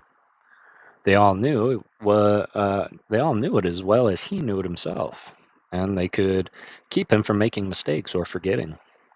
Sometimes he would go wrong on purpose or would just pretend to forget, and then he had a perfect right to pound him until he quit it. He usually quit pretty soon. The children liked it because it was very exciting, and at the same time it had no moral. So that when it was all over, they could feel that they had not been excited just for the moral. The first time the little girl heard it, she began to cry, and when it came to the worst part. But the boy had heard it so much by that time that he did not mind it in the least and just laughed. The story was in season any time between Thanksgiving and New Year's. But the papa usually began to tell it in the early part of October, when the farmers were getting in their pumpkins, and the children were asking when they were going to have any squash pies, and the boy had made his first jack-o'-lantern. Well, the papa said, once there were two little pumpkin seeds, and one was a good little pumpkin seed, and the other was bad, very proud and vain and ambitious. The papa had told them what ambitious was, and so the children did not stop him when he came to that word. But sometimes he would stop of his own accord, and then, if they could not tell what it meant, he would pretend that he was not going to, but he always did. Well, the farmer took both the seeds out to plant them in the home patch because they were a very extra kind of seed, and he was not going to risk them in the cornfield among the corn. So before he put them in the ground, he asked each one of them what he wanted to be when he came up. And the good little pumpkin seed said he wanted to come up a pumpkin and be made into a pie and be eaten at Thanksgiving dinner. And the bad little pumpkin seed said he wanted to come up a morning glory. Morning glory, said the farmer. I guess you'll come up in a pumpkin glory, first thing you know. And then he haw-hawed and told his son, who was helping him to plant the garden, to keep watch of that particular hill of pumpkins and see whether that little seed came up morning glory or not. The little boy stuck a stick into the hill so he could tell it. But one night the cow got in, and the farmer was so mad having to get up about 1 o'clock in the morning to drive the cow out that he pulled up the stick without noticing to whack her over the back with it, and so they lost the place. But the two little pumpkin seeds, they knew where they were well enough, and they lay low and let the rain and sun soak in and swell them up. And then they both began to push, and by they got their heads out of the ground, with their little shells down over their eyes like caps. And as soon as they could shake them off and look around, the bad little pumpkin vine said to his brother, Well, what are you going to do now? The good little pumpkin vine said, Oh, I'm just going to stay here and grow and put out all the blossoms I can, and let them all drop off one by one, and then grow into the biggest and fattest and sweetest pumpkin that ever was Thanksgiving pies. Well, that's what I'm going to do too, said the bad little pumpkin vine. All but the pies, I'm not going to stay here to do it. I'm going to that fence over there, where the morning glories were last summer, and I'm going to show them what a pumpkin glory is like. I'm just going to cover myself with blossoms, and blossoms that won't shut up either when the sun comes up, so I'll stay open, as if they hadn't anything to be ashamed of. And that won't drop off at first day either. I noticed those morning glories all last summer when I was nothing but one of the blossoms myself. And I just made up my mind that as soon as ever I got to be a vine, I would show them a thing or two. Maybe I can be a morning glory, but I can be a pumpkin glory. Maybe I can't be a morning glory, but I can be a pumpkin glory. And I guess that's glory enough. It made the cold chills run over the good little vine to hear his brother talk like that, and it begged him not to do it and began to cry. What's that? The papa stopped short, and the boy stopped whispering to his sister's ears, and she answered, He said he bet it was a girl. The tears stood in her eyes, and the boy said, Well, anyway, it was like a girl.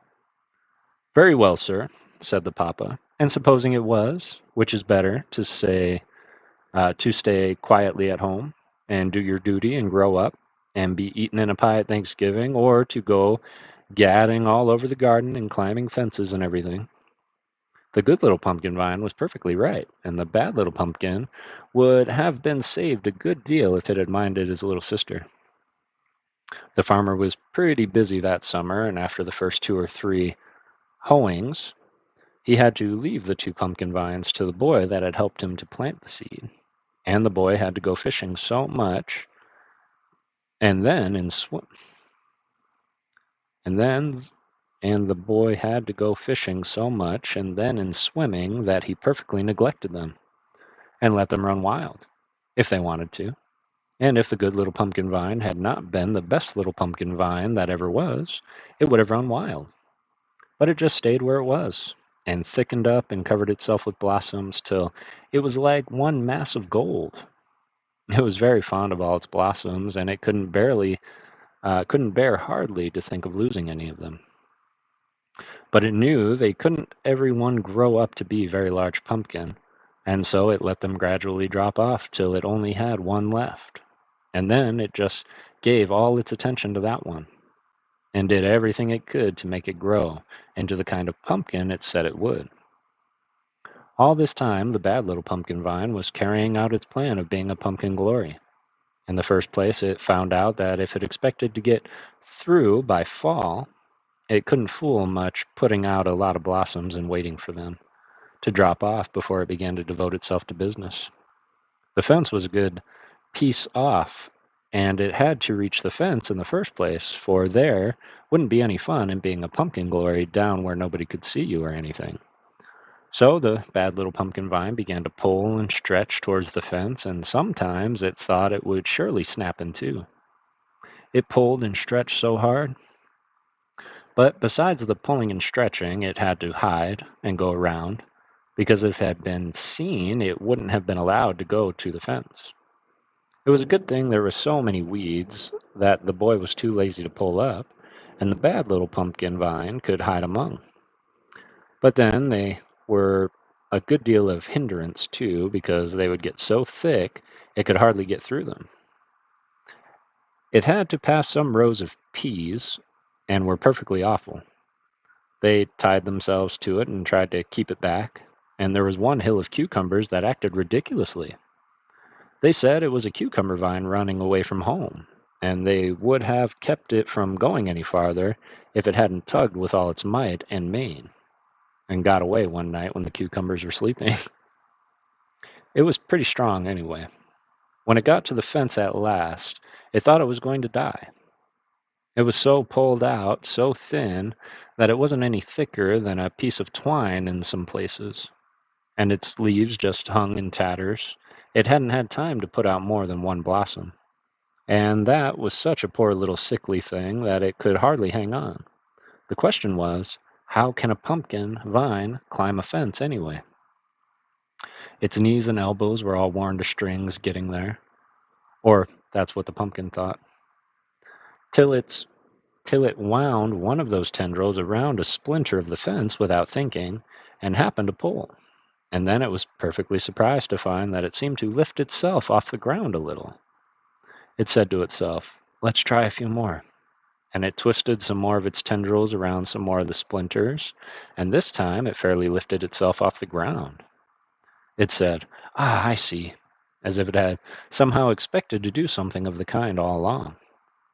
But it had to be pretty careful getting up the fence not to knock its blossom off, for that would have been the end of it.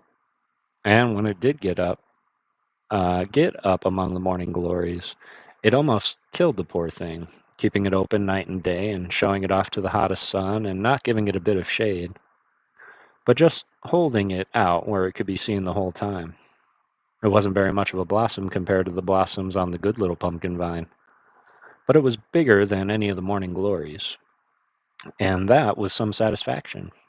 And the bad little pumpkin vine was as proud as if it were the largest blossom in the world. When the blossom's leaves dropped off and the little pumpkin began to grow on in its place, the vine did everything it could for it, just gave itself up to it and put all its strength into it. After all, it was a pretty queer-looking pumpkin, though it had to grow hanging down and not resting on anything. And after it started with a round head, like other pumpkins, its neck began to pull out till it looked like a gourd or a big pear. That's the way it looked in the fall, hanging from the vine on the fence when the first light frost came and killed the vine. It was the day when the farmer was gathering his pumpkins in the cornfield, and he just happened to remember the seeds that he had planted in the home patch, and he got out of his wagon to see what had become of them. He was perfectly astonished to see the size of the good little pumpkin. You could hardly get it into a bushel basket, and he gathered it and sent it to the county fair, and took the first premium with it. "How much was the premium?" asked the boy. He yawned. He had heard all these facts so often before. "It was 50 cents. But you see, the farmer had to pay $2 to get a chance to try for the premium at the fair. And so it was some satisfaction. Anyway, he took the premium and he tried to sell the pumpkin. And when he couldn't, he brought it home and told his wife they must have it for Thanksgiving. The boy had gathered the bad little pumpkin and kept it from being fed to the cow. It was so funny looking. And the day before Thanksgiving, the farmer found it in the barn and he said, "Hello, here's that little fool pumpkin. Wonder if it thinks it's a morning glory yet." And the boy said, "Oh, father, mayn't it I have it?" And the father said, "Guess so. What are you going to do with it?" But the boy didn't tell, because he was going to keep it for a surprise. But as soon as his father went out of the barn, he picked up the bad little pumpkin by its long neck and he kind of balanced it before him. And he said, "Well, now I'm going to make a pumpkin glory out of you." And when the bad little pumpkin heard that, all its seeds fairly rattled in it for joy. The boy took out his knife, and the first thing the pumpkin knew, he was cutting a kind of lid off the top of it. It was like getting scalped. But the pumpkin didn't mind it because it was just the same as war. And when the boy got the top off, he poured the seeds out and began to scrape the inside as thin as he could without breaking through. It hurt awfully, and nothing but the hope of being a pumpkin glory could have kept that little pumpkin quiet. But it didn't say a word, even after the boy had made a mouth for it with 2 rows of splendid teeth, and it didn't cry either with the eyes he had made for it, just winked at him with one of them, and twisted its mouth to one side as to let him know it was in the joke. And the first thing he did when it got one was to turn up its nose at the good little pumpkin, which the boy's mother came into the barn to get. "Show how it looked," said the boy, and the papa twisted his mouth and winked one eye and wrinkled his nose till the little girl begged him to stop. Then he went on. The boy hid the bad pumpkin behind him till his mother was gone, because he didn't want her in on the secret. And then he slipped into the house and put it under his bed. It was pretty lonesome up there in the boy's room. He slept in the garret, and there was nothing but broken furniture besides his bed. But all day long it could smell the good little pumpkin boiling and boiling for pies. And late at night, after the boy had gone to sleep, it could smell the hot pies when they came out of the oven. They smelt splendid, but the bad little pumpkin didn't envy them a bit. It just said, "Pooh, what's 20 pumpkin pies and 1 pumpkin glory? What's 20 pumpkin pies to 1 pumpkin glory?" "It ought to have said, 'What are, aren't it, Papa?'" said the little girl. "It certainly ought," said the papa. "But if nothing but its grammar had been bad, there wouldn't have been much complaint about." "I don't suppose it had ever heard much good grammar from the farmer's family," suggested the boy. "Farmers always say cowcumbers instead of cucumbers." "Oh, do tell us about the cucumbers, and the bullcumber, and the little calfcumber, Papa," said the little girl, entreated, and she clasped her hands to show how anxious she was. "What? And leave off the most exciting part of the pumpkin glory?" The little girl saw what a mistake she had made, and the boy just gave her one look, and she cowered down into Papa's lap, and the Papa went on. "Well, they had an extra big Thanksgiving at the farmer's that day. Lots of the relations came out west, and grandmother, who was living with the farmer, was getting pretty old, and every year or two she thought she wasn't going to live very much longer. And she wrote to her relations in Wisconsin and everywhere that if they expected to see her alive again, they had better come this time and bring all their families.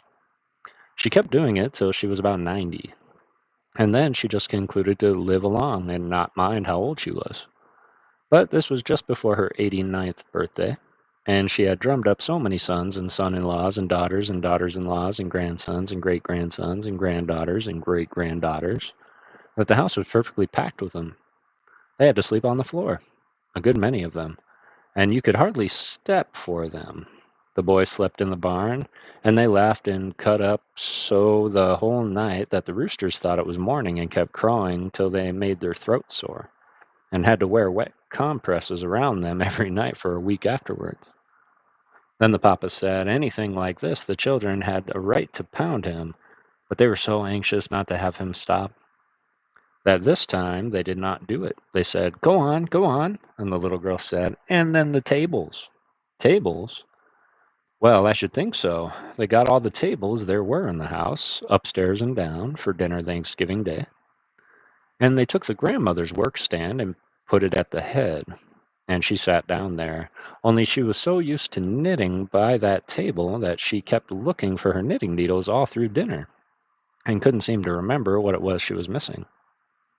The other end of the table was the carpenter's bench, and they brought in out of the barn, and they put the youngest and funniest papa at that.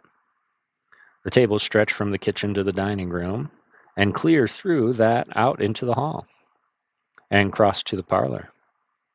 They hadn't tablecloths enough to go the whole length, and the end of the carpenter's bench was where the funniest papa sat was bare, and all through dinner time he kept making fun. The vise was right at the corner, and when he got his helping of turkey, he pretended that it too was tough, so tough that he fastened the bone in the vise to cut the meat off with his knife like a draw shave. "It was the drumstick, I suppose, papa," said the boy. "The turkey's drumstick is all full of little wooden splinters anyway." "And what did the mamma say?" asked the little girl. "Oh, she kept saying, 'Now you behave,' and, well, I should think you'd be ashamed."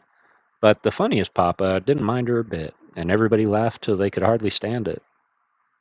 All this time the boys were out in the barn, waiting for the second table and playing around. The farmer's boy went up to his room over the woodshed and got in the garret window and brought out his pumpkin glory. Only he began to slip when he was coming down the roof, and he'd have slipped clear off if he hadn't caught his trousers on the shingle nail and stuck. It made a pretty bad tear, but the other boys pinned it up so that it wouldn't show, and the pumpkin glory wasn't hurt a bit. They all said that it was about the best jack-o'-lantern they almost ever saw on account of the long neck there was to it, and they made a plan to stick the end of the neck onto the top of the pump and have fun hearing what the folks would say when they came up after dark and saw it all lit up. And then they noticed the pig pen at the corner of the barn and began to plague the pig.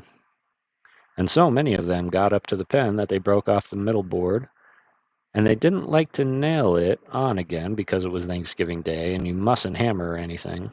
So they just stuck it up in its place with a piece of wood against it, and the boy said he would fix it in the morning. The grown folks stayed so long at the table that it was nearly dark when the boys got to it, and they would have been almost starved if the farm boy hadn't brought out apples and donuts every little while. As it was, they were pretty hungry, and they began on the pumpkin pie at once, so as to keep eating till their mother and the other mothers that were helping could get some of the things out of the oven that they had been keeping hot for the boys. The pie was so nice that they kept eating it all along, and the mother told them about the good little pumpkin that it was made of, and how the good little pumpkin had never had any wish from the time that it was nothing but a seed except to grow up and be made into pies and eaten at Thanksgiving. And they must all try to be good too, and grow up to do likewise.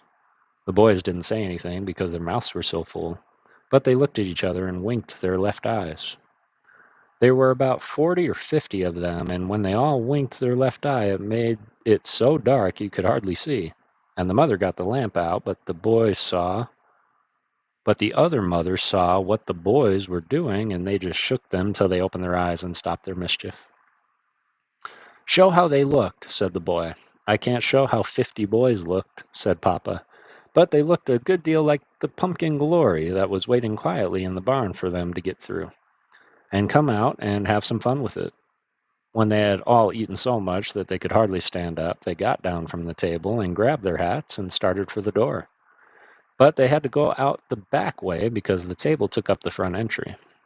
And that gave the farmer's boy a chance to find a piece of candle out in the kitchen and some matches. And then they rushed to the barn. It was so dark there already that they had thought they had better light up the pumpkin glory and try it. They lit it up, and it worked splendidly, but they forgot to put out the match, and it caught some of the straw on the barn floor, and a little more, and it would have burnt the barn down. The boys stamped out the fire in about half a second, and after that they waited till it was dark outside before they lit up the pumpkin glory again.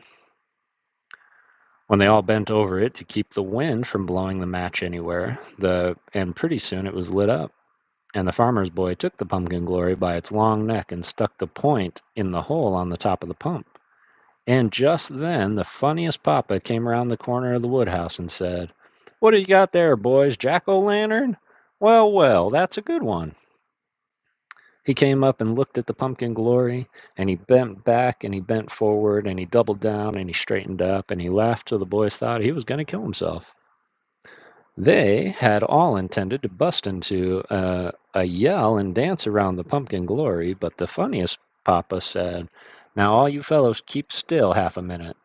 And the next thing they knew, he ran into the house and came out, walking his wife before him with both his hands over her eyes. Then the boys saw he was going to have some fun with her, and they kept as still as mice, and waited till he walked her up to the pumpkin glory. And she was saying all the time, "Now, John, if this is some of your fooling, I'll give it to you."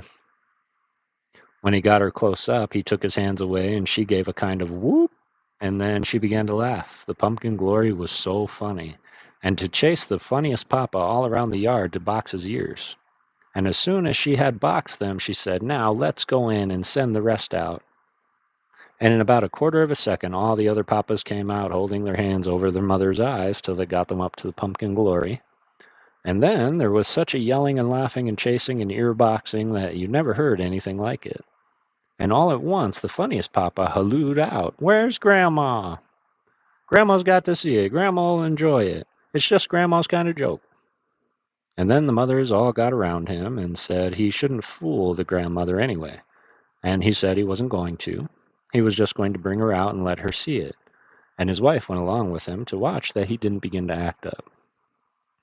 The grandmother had been sitting all alone in her room ever since dinner because she was always afraid somehow that if you enjoyed yourself, it was a sign you were going to suffer for it.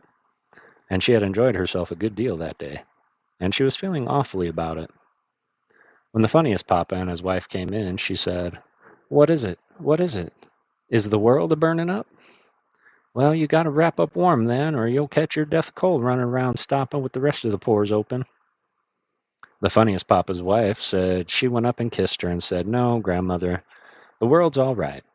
And then she told her just how it was and how they wanted her to come out and see the jack-o'-lantern, just to please the children, and she must come anyway, because it was ever the funniest jack-o'-lantern there ever was. And then she told how the funniest papa had fooled her, and then how they had gotten the other papas to fool the other mothers, and they had all the greatest fun then you ever saw.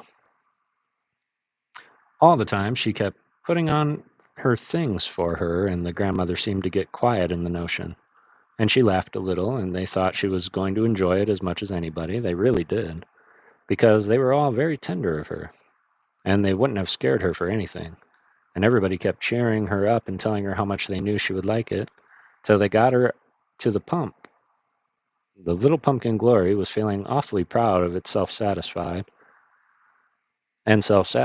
for it had never seen any flower or any vegetable treated with half so much as honor by human beings. It wasn't sure at first that it was very nice to be laughed at so much, but after a while it began to conclude that the papas and mammas were just laughing at the joke of the whole thing. When the old grandmother got up close, it thought it would do something extra to please her, or else the heat of the candle had dried it up so that they cracked without intending to. Anyway, it tried to give a very broad grin, and all of a sudden it split its mouth from ear to ear. "You didn't say it had ears before," said the boy. "No, it had them behind," said the papa, and the boy felt like giving him just 1 pound.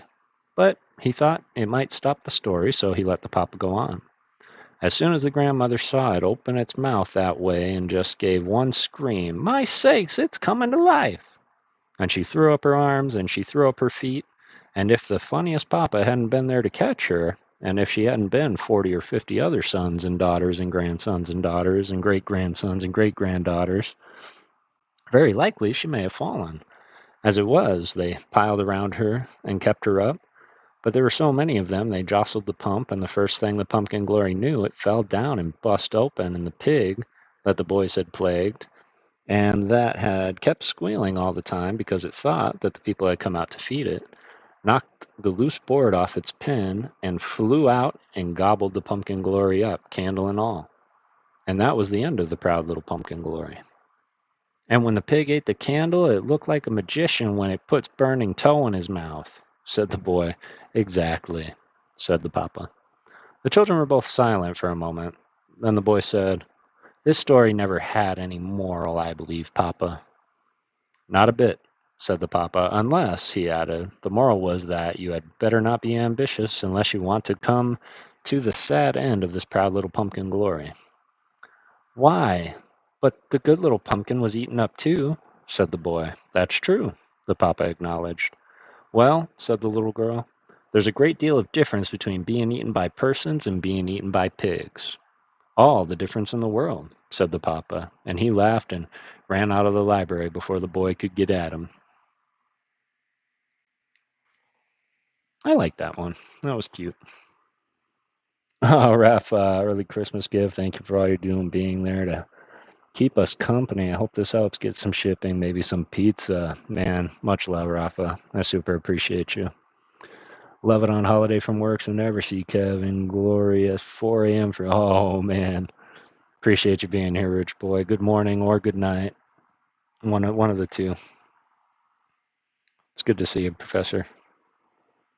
Second favorite ghost. Slimer is my favorite. Slimer's my favorite, too. Good night, Darker Bunnies. If you're still around, I didn't see you leave, bud. Really appreciate you.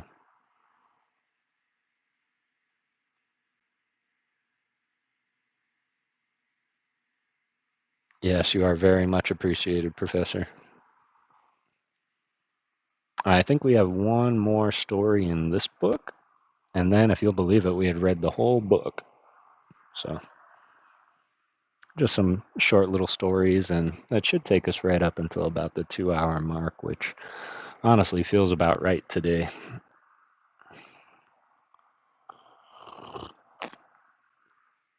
Newbie still hanging out. Appreciate you, brother.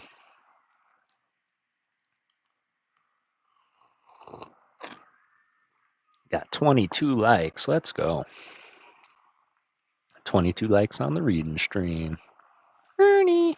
What's going on, Ernie? Hope you're doing well, brother. Jesse still hanging out. Appreciate you. Don't stay up too late. 23 now. Let's go. Appreciate that. Appreciate you, Ernie. It's good to see you. We've read through some awesome stories, and we're reading an anthology right now of a papa telling stories to his kids from like 1889.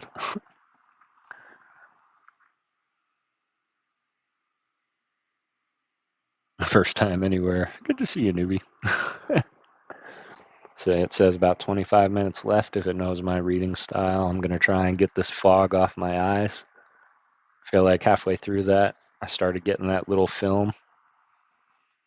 Love old stories like that. Excellent. Then you're really going to like this one. It's called Butterfly Flutterby and Flutterby Butterfly. And I'm just hoping they don't do that too much because, woof, wild, right? And those kids, I don't know, but I never talked to my papa that way. Pounding him on the chest and shaking him like, Then again, I wouldn't hit a cow with a stick either, and they did that, so. All right, Butterfly Flutterby and Flutterby Butterfly. One morning, when the papa was on a visit to the grandfather, the nephew and the niece came rushing into his room and got into bed with him. He pretended to be asleep, and even when they grabbed hold of him and shook him, he just let his teeth clatter and made no sign of waking up. But they knew he was fooling, and they kept shaking him till he opened his eyes and looked around and said, Oh, where am I? As if he were all bewildered. You're in bed with us, they shouted, and they acted as if they were afraid he would try to get away from them by the way he held onto his arms, by the way they held onto his arms. But he lay quite still, and he only said, I should say you were in bed with me. It seems to be my bed. It's the same thing, said the nephew. "How do you make that out?" asked the papa. "It's the same thing if it's an enchantment, but if it isn't, it isn't." The niece said, "What enchantment?" And she thought that would be a pretty good chance to get what they had come for. She was perfectly delighted and gave a joyful thrill all over when the papa said, "Oh, it's a long story." "Well, the longer the better, I should say. Shouldn't you, brother?" she returned. The nephew hemmed twice in his throat and asked drowsily, "Is it a little pig story or a fairy prince story?" For he had heard from his cousins that their papa would tell you a little pig story if he got the chance, and you had to look out and ask him which it was going to be beforehand. "Well, I can't tell," said the papa. "It's a fairy prince story to begin with, but it may turn out a little piggy story before it gets to the end. It depends upon how the prince behaves. But I'm not anxious to tell it." And the papa put his face into his pillow and pretended to fall instantly asleep again. "Now, brother, you see," said the niece, being so particular. "Well, sister," said the nephew, "it wasn't my fault. I had to ask him. You know what they said." "Well, I suppose we've got to wake him up all over again," said the niece with a little sigh, and they began to pull at the papa this way and that. But they could not budge him. As soon as they stopped, he opened his eyes. "Now don't say, 'Where am I?'" said the niece. The papa could not help laughing because that was just the very thing he was going to say. "Well, all right. What about that story? Do you want to hear it? And take your chances of it being a prince to the end?" "I suppose we'll have to, won't we, sister?" "Yes, we'll leave it all to you, uncle," said the niece, and she thought she would coax him up a little, and so she went on. "I know you won't be mean about it, will he, brother?" "No," said the nephew. "I'll bet the prince'll keep a prince all the way through. What'll you bet, sister?" "I won't bet anything," said the niece, and she put her arm around the papa's neck and pressed her cheek up against his. "I'll just leave it to uncle, and if he does turn into a little pig story, it'll be for the moral." The nephew was not quite sure what a moral was, but at the bottom of his heart he would just as soon have it a little pig story as not. He had got to thinking how funny the little pig would look in Prince's clothes, and he said, "Yes, it'll be for the moral." The papa was very contrary that morning. "Well," said he, "I don't know about that. I'm not sure there's going to be any moral." "Oh, goody!" said the niece, and she clapped her hands in great delight. "Then it's going to be a prince story all through." "Well, if you interrupt me in that way, it's not going to be any story at all." "I didn't know you had begun it, uncle," pleaded the niece. "Well, I hadn't, but I was just going to." The papa lay quiet a while. The fact is, he had not thought up any story at all, and he was so tired of all the stories he used to tell his own children that he could not bear to tell one of them, though he knew very well that the niece and nephew would be just as glad as if it were anew, and maybe gladder, for they had heard a great deal about these stories, how perfectly splendid they were, like the pumpkin glory, and the little pig that took the poison pills, and the proud little horse car that fell in love with the Pullman sleeper, and the Jackdaw Hop Sing's adventures in crossing the continent, and the enchantment of the greedy travelers, and the little boy whose legs turned into bicycle wheels. At last the papa said, "This is a very peculiar kind of story. It's about a prince and a princess." "Oh!" went both of the children, and then they stopped themselves and stuffed the coverings into their mouth. The papa lifted himself on his elbow and stared severely at them, first at one, then at the other. "Have you finished?" he asked, as if they had interrupted him. But he really wanted to gain time, so as to think up a story of some kind. The children were afraid to say anything, and the papa went on with freezing politeness. "Because if you have, I might like to say something myself. This story is about a prince and a princess, but the thing of it is that they had names almost exactly alike. They were twins. The prince was a boy and the princess was a girl. That was a point that their fairy godmother carried against the wicked enchantress who tried to have it just the other way. But it made the wicked enchantress so mad that the fairy godmother had to give in to her a little and let them be named almost exactly alike." Here the papa stopped, and after waiting for him to go on, the nephew ventured to ask, very respectfully indeed, "Would you mind telling us what their names were, uncle?" The papa rubbed his forehead. I have such a bad memory for names. Hold on. Wait a minute, I remember now. Their names were Butterfly Flutterby and Flutterby Butterfly. Of course, he had just thought up the names. And which was which, dear uncle? Asked the niece, not only very respectfully, but very affectionately too. She was so afraid he would get mad again and stop altogether. Why, I shouldn't think you would know a girl's name when you heard it. Butterfly Flutterby was the prince, and Flutterby Butterfly was the princess. I don't see how we're ever going to keep them apart, sighed the niece. You've got to keep them apart, said the papa, because it's the great thing about the story that if you can't remember which is the prince and which is the princess whenever I ask you, the story has to stop. It can't be helped. I can't help it. They knew he was just setting a trap for them, and the same thought struck them both at once. They rose up and leaned over the papa, with their arms across their fluffy heads, together in the form of the capital letter A, and whispered in each other's ears. You say it's one, I'll say it's the other, and then we'll have to be right between us. They dropped back and pulled the covering up to their chins and shouted, Don't you tell, don't you tell, and just perfectly wiggled with triumph. The papa had heard every word. They were laughing so that they whispered almost as loud as talking. But he pretended that he did not understand, and he made up his mind that he would have them yet. A little and a more, he said, and I should never have gone on again. Go on, they called out. Then they wiggled and giggled till everybody would have thought they were both crazy. Well, where was I?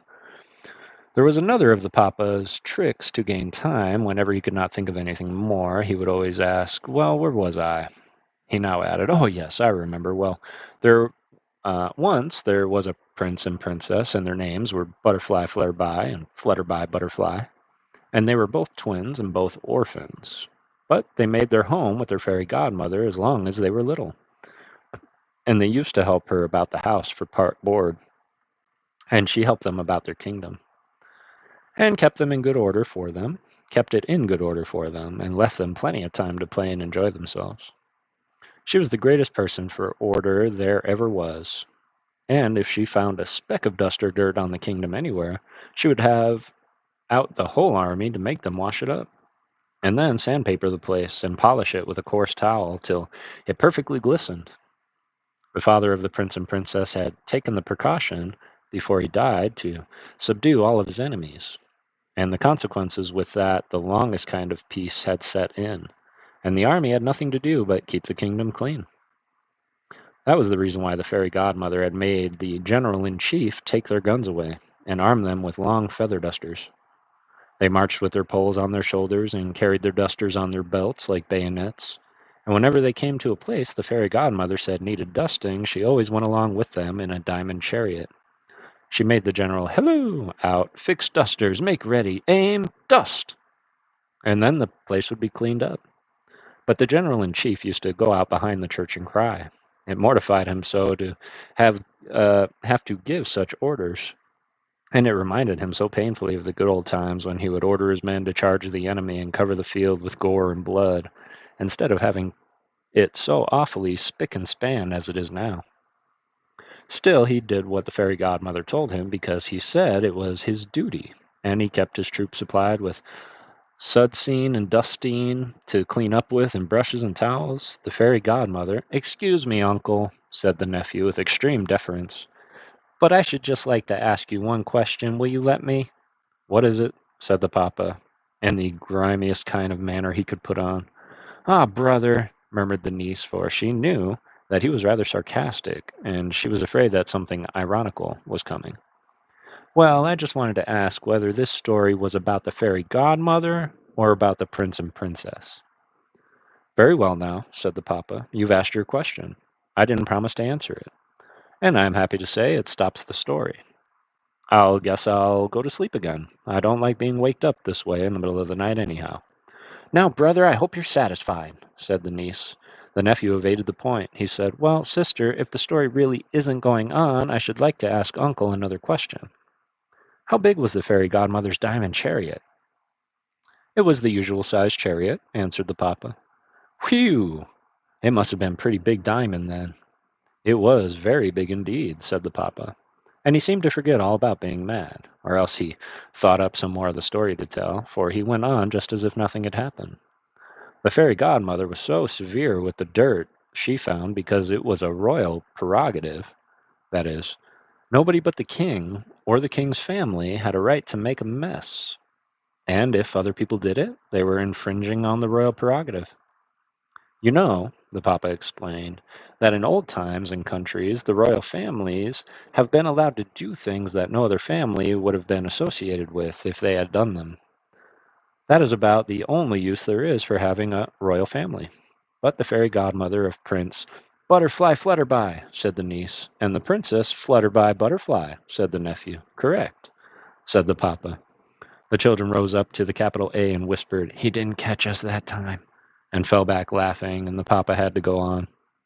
The fairy godmother thought she would try to bring up the prince and princess rather better than most princes and princesses were brought up, and so she said that the only thing they should be allowed to do different from other people was to make a mess. If any other persons were caught making a mess, they were banished, and there was another law that was perfectly awful. "What was it? Go ahead," said the nephew, running all his words together. He was so anxious to know. Well, if any person was found clearing up anywhere, and it turned out to be a mess that the royal twins had made, the person was thrown from the tower. "Did it kill them?" the niece inquired rather faintly. "Well, no, it didn't kill them exactly, but it bounced them pretty high, you see. They fell on a bed of Indian rubber, about 20 feet deep, and gave them a good scare, and that's the great thing in throwing persons off a high tower." The nephew hastened to improve the opportunity which seemed to be given for asking questions. "What do you mean exactly by making a mess, uncle?" "Oh, scattering scraps of paper about, or scuffing the landscape, or getting jam or molasses on the face of nature, or having bonfires in the backyard of the palace, or leaving dolls around on the throne. But what did I say about asking questions? Now, there's another thing about this story when it comes to the exciting part. If you move at the least bit or even breathe loud, the story stops, just as if you didn't know which was the prince and which was the princess. Now, do you understand?" Both the children said yes, in a very small whisper, and cowered down almost under the clothing, and held on tight, as to keep from stirring. The Papa went on.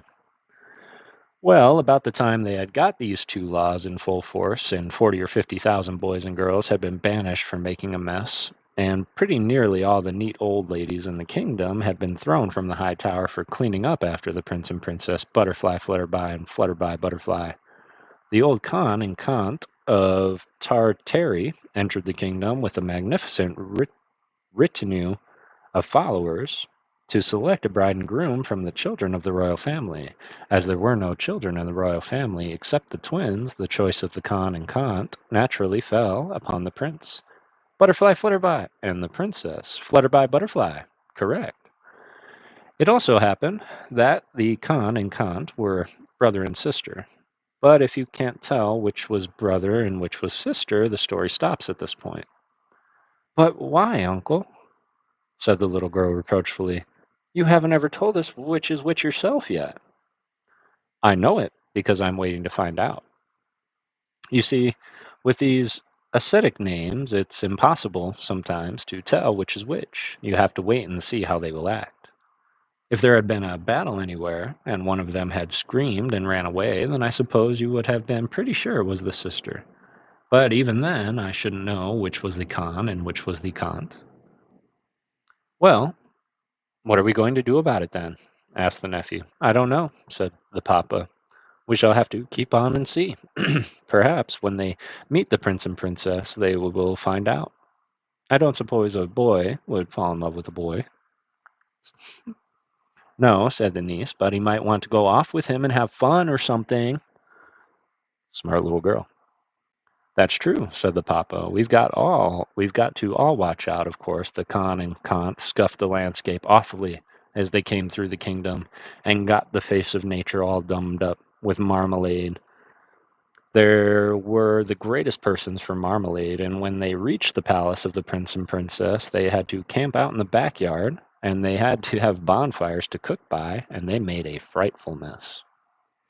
Well, there was the greatest excitement about it that there was the general-in-chief kept his men under arms at night and day, and the fairy godmother was so worked up she had almost a brain fever, and if she had not taken 6 of aconite every night when she went to bed, she would have had. You see, the question was what to do about the mess that the Khan and Kant made. There were visitors, and it wouldn't have been polite to banish them. And they belonged to the royal family. And so nobody dared to clean up after them. The whole kingdom was in the most disgusting state, and whenever the fairy godmother looked into the backyard of the palace, she felt as if she would go through the floor. Well, it kept on going from bad to worse. The only person that enjoyed herself was the wicked enchantress that never had such a good time in her life. And when the fairy godmother got hold of the Grand Vizier and the Cadi and told them to make a new law so as to allow the army to clean up after the royal visitors without being thrown from a high tower, the wicked enchantress enchanted the whole mess so that the army could not tell which the prince and princess had made and which the Khan and Kant had made. They were all 4 always playing together anyway. It seemed as if the poor old fairy godmother would go perfectly wild, and she almost made the general crazy giving orders in one breath, and taking them back in the next. She said that now something had got to be done. She had stood it long enough, and she was going to take the case into her own hands. She saw that she should have no peace in her life till the prince and princess and the Khan and Kant were married. She sent for the head imam and told him to bring those children right away and marry them, and she would be responsible. The imam put his head to the floor, and it was pretty hard on him, for he was short and stout, and he had to do it kind of sideways, and said to hear was to obey. But he could not marry them unless he knew which was which. The fairy godmother screamed out, "I don't care which is which, marry them all just as they are." But when she came to think it over, she saw that this would not do, and so she tried to invent some way out of the trouble. One morning she woke up with a splendid idea, and she could hardly wait to have breakfast before she sent for the general-in-chief. Her nerves were all gone, and as soon as she saw him, she yelled at him, "A shame battle, today, now, this very instant, right away, right away, right away." The general got her to explain herself, and then he understood that she wanted him to have a grand review and sham battle of all the troops, in honor of the Khan and Kant. And the whole court had to be present, and especially the timidest of the ladies that would almost scare a person to death by the way they had screamed when they were frightened. The general was just going to say that the guns and cannon had all got rusty, and the powder was spoiled from not having been used for so long, with the everlasting cleaning up that had been going on. But the fairy godmother stamped her foot and sent him flying. So the only thing he could do was to set all the gnomes at work making guns and cannons and powder, and about 12 o'clock they had them ready. And just after lunch the sham battle began. The troops marched and counter-marched and fired away the whole afternoon and sprang mines and blew up magazines and threw cannon crackers and cannon torpedoes. There was such an awful din and racket that you couldn't hear yourself think, and some of the court ladies were made perfectly sick by it. They all asked to be excused, but the fairy godmother wouldn't excuse one of them. She just kept them there on the seats round the battlefield and let them shriek themselves hoarse. So many of them fainted that they had to have the garden hose brought, and they kept it sprinkling away on their faces all afternoon. But it was a failure as far as the Khan and Kant were concerned. The fairy godmother expected that as soon as the loudest firing began, the girl, whichever it was, would scream, and so they would know which was which. But the Khan and Kant's father had been a famous warrior, and he had been in the habit of taking his children into battle with him from their earliest years, partly because his wife was dead and he didn't dare trust them with the careless nurse at home, and partly because he wanted to harden their nerves so now that they just clapped their hands and enjoyed the sham battle down to the ground. About sunset, the fairy godmother gave it up. She had to, anyway. The troops had shot all away their powder. The gnomes couldn't make any more till the next day, so she set out to return all the city, with all the court following her diamond chariot, and I can tell you she felt very gloomy. She told the Grand Vizier that now she didn't see any end to the trouble. and she was just going into hysterics when a barefooted boy came along driving his cow home from the pasture. The fairy godmother didn't mind it much, for she was in her chariot. But the court ladies were on foot, and they began to scream, "Oh, the cow! The cow!" and to take hold of the knights and to get on the fence, till it was perfectly packed with them. And who do you think the fairy godmother found had scrambled on top of her chariot? The nephew and niece were afraid to risk a guess, and the papa had to say, "The Count." The fairy godmother pulled her inside and hugged her and kissed her. She was so glad to find out that she was the one, and she stopped the procession on the spot, and she called up the imam, and he married the Count to Prince. The papa stopped, and as the niece and nephew hesitated, he said very sternly, "Well?" The fact is, they had got so mixed up about the Khan and Kant of the Tartary that they had forgotten which was Butterfly Flutterby and which was Flutterby Butterfly. They tried, shouting out one, the one and the other, but the papa said, "Oh no, that won't work. I've had that sort of thing tried on me before, and it never works. I heard you whispering what you would do. And you have simply added the crime of double dealing to the crime of inattention. The story has stopped, and stopped forever." The nephew stretched himself and then sat up in bed. "Well, I had got to the end anyway." "Oh, had it? What became of the wicked enchantress?" The nephew lay down again in considerable dismay. "Uncle," said the niece, very coaxingly, "I didn't say it had come to the end." "But it has," said the papa, "and I'm mighty glad you forgot the prince's name, for the rule of this story is that it has to go on as long as anyone listening remembers, and it might have gone on forever." "I suppose," the nephew said, "a person may guess?" "He may, if he guesses right. If he guesses wrong, he has to be thrown from a high tower, the same as the wicked enchantress was thrown from." "There!" shouted the nephew. "You said you wouldn't tell. How high was the tower anyway, uncle? As high as the Eiffel Tower in Paris?" "Not quite. It was 3 feet and 5 inches high." "Oh, then the enchantress was a dwarf." "Who said she was a dwarf?" "There wouldn't be any use throwing her from the tower if she wasn't." "I didn't say it wasn't any use. They just did it for an ornament." This made the nephew so mad that he began to dig the papa with his fist, and the papa began to laugh. He said, as well as he could for laughing, "You see, the troubling was to keep her from bouncing up higher than the top of the tower. She was lightweight, after all, because she was a witch, and after the first bounce they had to have two executioners to keep throwing her down, a day executioner and a night executioner. And she went so fast up and down that she was just like the solid column of Enchantress. She enjoyed it first rate, but it kept her out of mischief."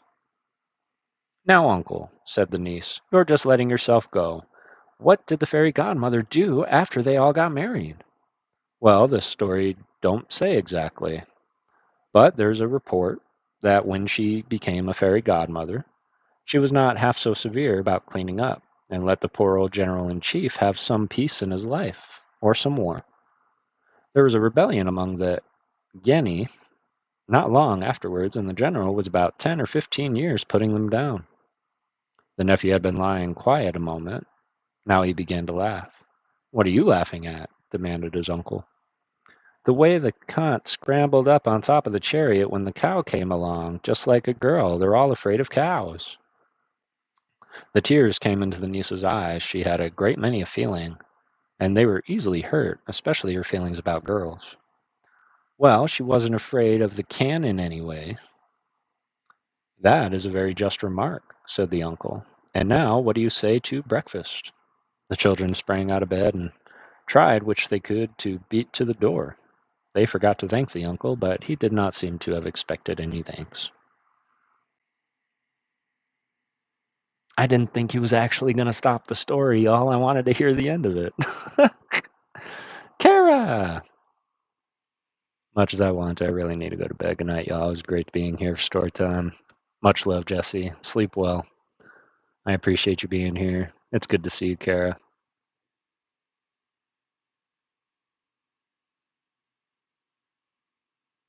2-month badge. It's you like the little easel.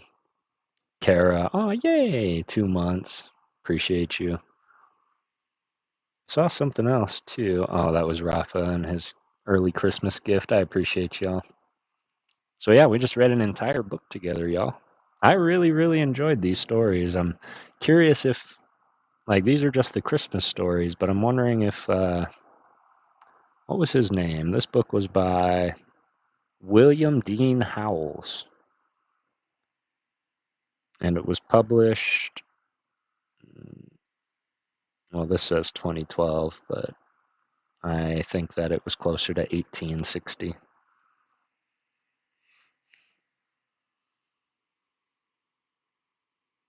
We're doing okay, Nana, not so much, but it is okay. Nana's chilling in the art room playing music. Hello, Leighton and Layla. It is really good to see you. Are there more in the? That's what I'm curious about too. Painting Ghost is adorbs. Totally is. Uh, well, we've got a little time. Let's look it up.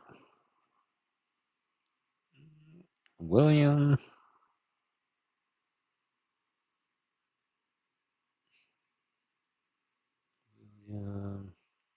Dean Howell, American novelist and literary critic. Born March 1st, 1837. Died May 11th, 1920. He was 83. Let's see.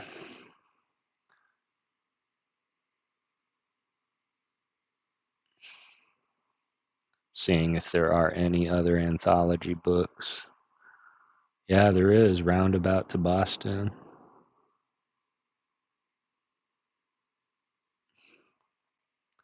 Spanish Prisoners of War. We'll probably skip that one.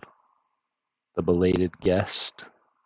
And they all have kind of the same cover as the one I just read, so I'll do a little research on this dude and see if I can find any more in the canon of him telling stories, because he was referencing some of his stories in when he was talking to his niece and nephew, and I'm curious if all of those were individual stories by them.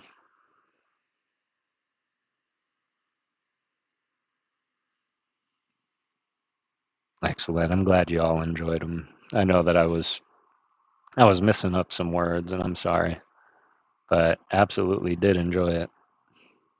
Mark Twain would be a good one too. How are you, Papa Ghost? Mark Twain would be a good one. I will say that the language was a little bit more colorful back then, especially around Mark Twain. So maybe we will breach his books one day. Good. I'm glad you're good. Let me see what was left in here. I know we passed that 2 hour 12 mark.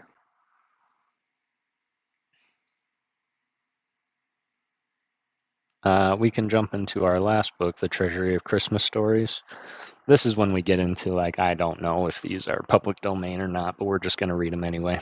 Samuel Clemens, absolutely.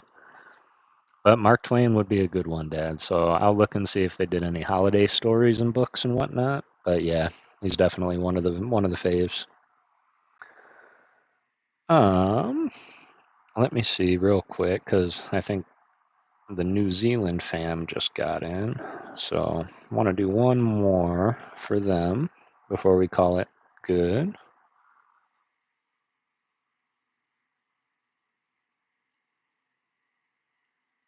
And so we will read a little story called The Tailor of Gloucester by Beatrix Potter. I'll be at charges for a looking-glass and entertain a score or two of tailors. Richard III. There's also a note in here, I'm assuming by Beatrix. It says, My dear Frida, because you are fond of fairy tales and have been ill, I have made you a story all for yourself, a new one that nobody has read before. And the queerest thing about it is that I heard it in Gloucestershire, and that it is true, at least about the tailor, the waistcoat, and the no more twists. Christmas, 1901. Here we go. The Tailor of Gloucester. In the time of swords and periwigs and full-skirted coats with flowered lappets, when gentlemen wore ruffles and gold-laced waistcoats and pedossery and taffeta, there lived a tailor in Gloucester. He sat in the window of a little shop in Westgate Street, cross-legged on a table from morning till dark. All day long, while the light lasted, he sewed and snippeted, piecing out his satin and pompadour, and lustring stuffs had strange names, and were very expensive in the days of the tailor of Gloucester. But although he sewed fine silk for his neighbors, he himself was very, very poor. A little old man in spectacles with a pinched face, old crooked fingers, and a suit of threadbare clothes. He cut his coats without waste, according to his embroidered cloth. There were very small ends and snippets that lay about upon the table, too narrow breadths for naught, except waistcoats for mice, said the tailor.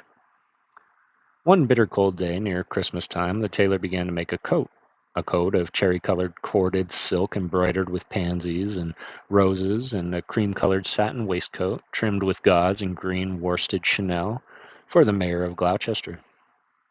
The tailor worked, and he talked to himself. He measured the silk and turned it around and trimmed it into a shape with his shears. The table was all littered with cherry-colored snippets.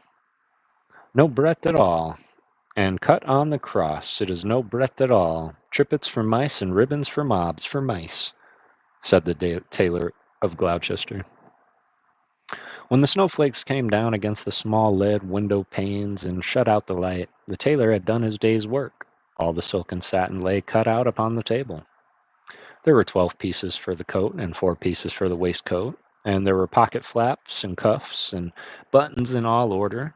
For the lining of the coat, there was a fine yellow taffeta, and for the buttonholes of the waistcoat, there were cherry-colored twists. And everything was ready to sew together in the morning, all measured and sufficient, except that there was wanting just one single skein of cherry-colored twisted silk. The tailor came out of his shop at dark, for he did not sleep there at nights. He fastened the window and locked the door and took away the key. No one lived there at night but little brown mice, and they run in and out without any keys.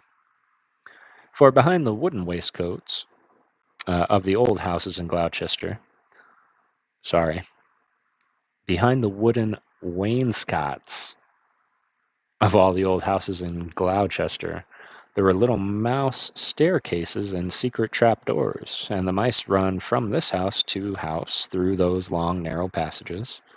They can run all over town without going into the streets. But the tailor came out of his shop and shuffled home through the snow. He lived quite near by a college court next to the doorway of a college green. And although it was not a big house, the tailor was so poor he only rented the kitchen. He lived alone with his cat. It was called Simpkin. Now, all day long, while the tailor was out at work, Simpkin kept house by himself, and he also was fond of the mice, though he gave them no satin for coats. "Meow," said the cat when the tailor opened the door. "Meow," the tailor replied. "Simpkin, we shall make our fortune, but I am worn to the ravelling. Take this groat, which is our last 4 pence, and Simpkin, take a china pipkin. Buy the pen'orth of bread, a pen'orth of milk, and a pen'orth of sausages. Oh, and Simpkin, with the last penny of our 4 pence, buy me 1 pen'orth of cherry-colored silk. But do not lose the last penny of the 4 pence, Simpkin, or I am undone and worn to a thread paper, for I have no more twist." Then Simpkin again said, "Meow," and took the goat in the pipkin and went out into the dark. The tailor was very tired and beginning to be ill. He sat down by the hearth and talked to himself about the wonderful coat. "I shall make my fortune. To be cut bias, the mayor of Gloucester, is to be married on Christmas Day in the morning, and he hath ordered a coat, an embroidered waistcoat, to be lined with yellow taffeta, and the taffeta sufficeth. There is no more left over in snippets than will serve to make tippets for mice." Then the tailor started, for suddenly interrupting him from the dresser at the other side of the kitchen came a number of little noises. Tip-tap, tip-tap, tip-tap, tip-tap. Now what could that be? Said the tailor of Gloucester, jumping up from his chair. The dresser was covered with crockery and pipkins, willow-patterned palettes, and teacups and mugs. The tailor crossed the kitchen and stood quite still beside the dresser, listening and peering through his spectacles. Again from under the teacup came those funny little noises, tip-tap, tip-tap, tip-tap. This is very peculiar, said the tailor of Gloucester, and he lifted up the teacup, which was upside down. Out stepped a little live lady mouse, and made a curtsy to the tailor. Then she hopped down, away off the dresser, and under the wainscot. The tailor sat down again by the fire, warming his poor cold hands, and mumbling to himself. The waistcoat is cut out from the peach-colored satin, tambour stitch, and rosebuds, and beautiful floss silk. Was I wise to entrust my last fourpence to Simpkin? 1 and 20 buttonholes of cherry-colored twist. But all at once from the dresser there came another little noise. Tip-tap, tip-tap, tip-tap. This is passing extraordinary, said the tailor of Gloucester, and turned over another teacup, which was upside down. Out stepped a little gentleman mouse and made a bow to the tailor, and then from all over the dresser came the chorus of little tappings all sounding together, and answering one another, like watch beetles in an old worm-eaten window shutter. Tip-tap, tip-tap, tip-tap. And out from another teacups, and others from under bowls and basins stepped other and more little mice, who hopped away down off the dresser and under the wainscot. The tailor sat down close over by the fire, lamenting 1 and 20 buttonholes of cherry-colored silk to be furnished by noon of Saturday, and this is Tuesday evening. Was it right to let loose those mice? Undoubtedly, the poverty of Simpkin. Alack, I am done, for I have no more twist. The little mice came out again and listened to the tailor. They took notice of the pattern, that the wonderful coat, and whispered to one another about the tefta lining and about the little mouse tippets. And then, all at once, they all ran away together, down the passage, down the wainscot, squeaking and calling to one another as they ran from house to house, and not one mouse was left in the tailor's kitchen when Simpkin came back with a pipkin of milk. Simpkin opened the door and bounced in with an angry growl, like a cat is vexed, for he hated the snow, and there was snow in his ears, and snow in his collar, and in the back of his neck. He put down the loaf and the sausages upon the dresser and sniffed.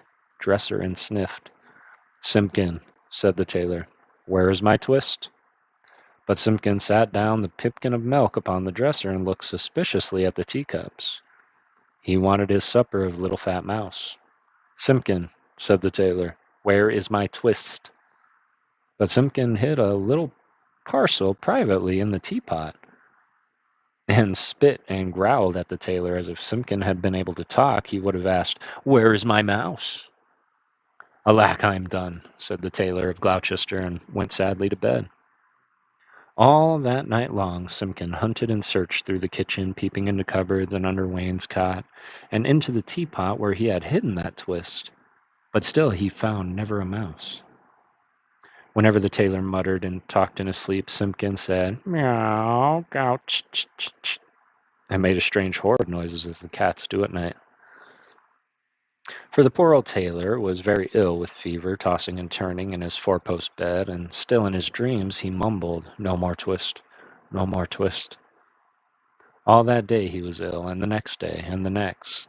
And what should become of the cherry-colored coat?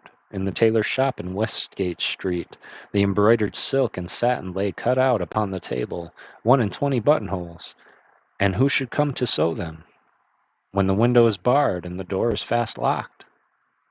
But that does not hinder the little brown mice. They run in and out without any keys, through all the old houses in Gloucester. Out of doors the market folks went trudging through the snow to buy their geese and turkeys, and to bake their Christmas pies, but there would be no Christmas dinner for Simpkin and the poor old tailor of Gloucester. The tailor lay ill for 3 days and nights, and then it was Christmas Eve, and very late at night. The moon climbed up over the roofs and chimneys and looked down over the gateway to the college court. There were no lights in the windows, nor any sound in the houses. All the city of Gloucester was fast asleep under the snow. And still Simpkin wanted his mice, and he mewed as he stood beside the four-post bed.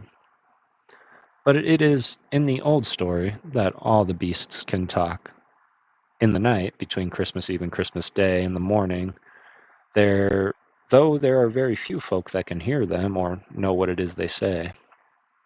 When the cathedral clock struck 12, there was an answer, like an echo of the chimes, and Simpkin heard it, and came out of the tailor's door, and wandered about it in the snow. From all the roofs and gables to old wooden houses in Gloucester came 1,000 merry voices singing the old Christmas rhymes, all the old songs that ever I heard of, and some that I don't know, like Withington's bells. First the loudest the cocks cried out, "Dame, get up and bake your pies!" "Oh, dilly, dilly, dilly," sighed Simpkin. And now in the garret there were lights and sounds of dancing, and cats came from over the way. "Hey, diddle, diddle, the cat and the fiddle, all the cats in Gloucester, except me," said Simpkin. Under the wooden eaves the starlings and sparrows sang of Christmas pies. The jackdaws woke up in the cathedral tower, and although it was the middle of the night, the thistles and robins sang, and the air was quite full of little twittering tunes. But it was all rather provoking to poor hungry Simpkin. Particularly, he was vexed with some little shrill voices from behind a wooden lattice. I think that they are bats, because they always have very small voices, especially in the Black Forest when they all talk in their sleep, like the tailor of Gloucester. They said something mysterious that sounded like, "Buzz, quoth the blue fly, hum, quoth the bee. Buzz and hum they cry, and so do we." And Simpkin went away shaking his ears as if he had a bee in his bonnet. From the tailor shop in Westgate came a glow of light, and when Simpkin crept up to peep in at the window, it was full of candles. There was a snippeting of scissors and snapping of thread, and little mouse voices sang loudly and gaily. 4 and 20 tailors went to catch a snail. The best man among them durst not touch their tail. She put out her horns like a little Kylo cow. Run, tailors, run, or she'll have you all in now. Then without pause the little mouse voices went on again. Sieve my lady's oatmeal, grind my lady's flour, put it in a chestnut, and let it stand an hour. Mew, mew, interrupted Simpkin, and he scratched at the door, but the key was under the tailor's pillow. He could not get in. The little mice only laughed and tried another tune. 3 little mice sat down to spin. Pussy passed by, and she peeped in. What are you at, my fine little men, making coats for gentlemen? Shall I come in and cut off your threads? Oh, no, Miss Pussycat, you'd bite off our heads. Mew, mew, cried Simpkin. Hey, diddle din kitty, answered the little mice. Hey, diddle dinkety, poppety pet, the merchants of London, they wear scarlet. Silk in the collar and gold in the hem, so merrily marched the merchantmen. They clicked their thimbles to mark the time, but none of the songs pleased Simpkin. He sniffed and mewed at the door of the shop. And then I bought a pimpkin and a popkin, a slipkin and a slopkin, all for 1 farthing. And upon the kitchen dresser, added the rude little mice. Mew, mew, scratch, scratch, scuffled Simpkin on the window-sill, while the little mice instead sprang to their feet, and all began to shout at once the little twittering voices, No more twists! No more twists! And they barred up the kitchen shutters and shut out Simpkin. But still, through the nicks in the shutters he could still hear the click of thimbles and little mouse voices singing, No more twists! No more twists! Simpkin came away from the shop and went home, considering in his mind. He found the poor old tailor without fever sleeping peacefully. Then Simpkin went in on tiptoe and took a little parcel of silk out of the teapot and looked at it in the moonlight, and he felt quite ashamed of his badness compared to those good little mice.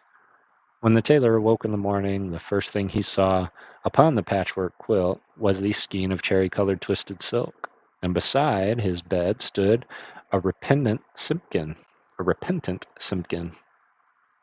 Alack, I'm worn to a ravelling, said the tailor of Gloucester, but I have my twist. The sun was shining on the snow when the tailor got up and dressed and came out into the streets with Simpkin running before him. The starlings whistled down the chimney stacks, and the throstles and robins sang, but they sang their own little noises, not the words they had sung in the night. "Alack," said the tailor, "I have my twist, but no more strength nor time than will serve to make me one single buttonhole for this Christmas day and all mornings. The mayor of Gloucester shall be married by noon, and where is his cherry-colored coat?" He unlocked the door of the little shop in Westgate Street, and Simpkin ran in like a cat that expects something. But there was no one there, not even one little brown mouse. The boards were swept clean, the little ends of the thread and the little silk snippets were all tidied away and gone from off the floor. But upon the table, oh joy, the tailor gave a shout there, where he had left plain cuttings of silk, there lay the most beautifulest coat, an embroidered satin waistcoat, that were ever worn by a mayor of Gloucester. There were roses and pansies upon the facings of the coat, and the waistcoat was worked with poppies and cornflowers. Everything was finished except one single cherry-colored buttonhole. And where that buttonhole was wanting, there was pinned a scrap of paper with the words, in little teeny-weeny writing, "No more twist." And from then began the luck of the tailor of Gloucester. He grew quite stout, and he grew quite rich.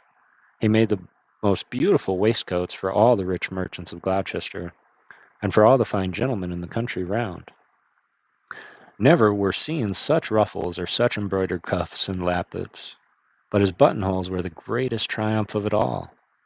The stitches of those buttonholes were so neat, I wonder how they could be stitched by an old man in spectacles with crooked old fingers and a tailor's thimble. The stitches of those buttonholes were so small, they looked like they had been made by little mice.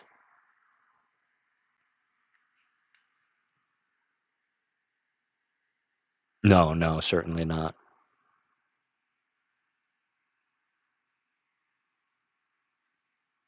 Gloucestershire, Gloucestershire, Gloucestershire.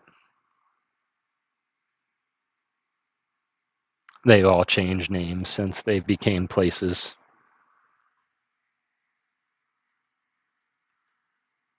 Like Gloucestershire is just now Gloucester. Appreciate that, Rafa. And yes, in fact, I think that's about time that we're going to be probably calling it. I've read all the material that I had prepped for tonight. Kind of took us right up until that 2.5 hour mark, which is kind of perfect. Now I can get some foods and dinners and fall asleep here pretty early so I can get my schedule back. 27 likes. Oh, I absolutely do, Rafa. In fact, I stand beside that. I think you and PokéGhost would have some incredible conversations because he's all about word origins too. Yes, dinner time is absolutely coming. Let me. I don't know why I want to read the Raven. But what I'm going to do first is let's see if we can find someone to raid, and then we'll do a real quick good night something.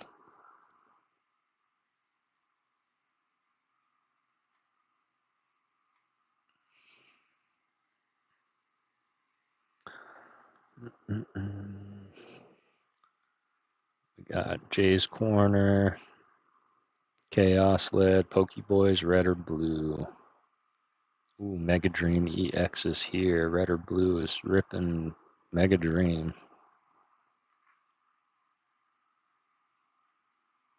It is hard to deny that I don't want to see that, so we're probably going to go and raid red or blue so we can see that Gengar up close. But before we do that, the Raven, yeah, I think we're going to. Why not? It's been on my mind all day. Like songs get stuck in your heads. I get poems stuck in my heads, and this was one of them.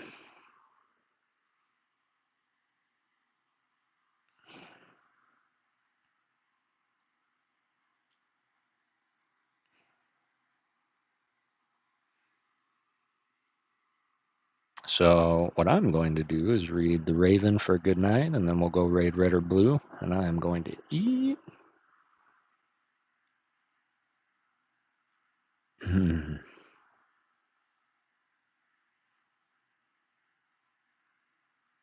Oh, weird. There's reference points throughout this. That's okay. Looking for a raid target. Rob didn't even show up on my list. Planning the last stream this year, but his internet crashed. No shot. Okay. Because I was wondering where he was too, because I know we go between those three on Monday. Yeah, this is written weird, so a lot of this is probably going to be by memory.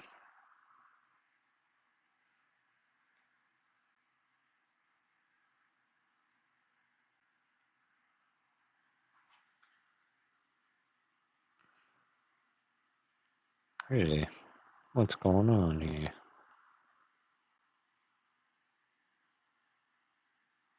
This isn't the book. It looked like the book. We were at cemetery for Opal and Nana's wedding anniversary. We're having dinner now. Aw. Absolutely. What's for dinner tonight?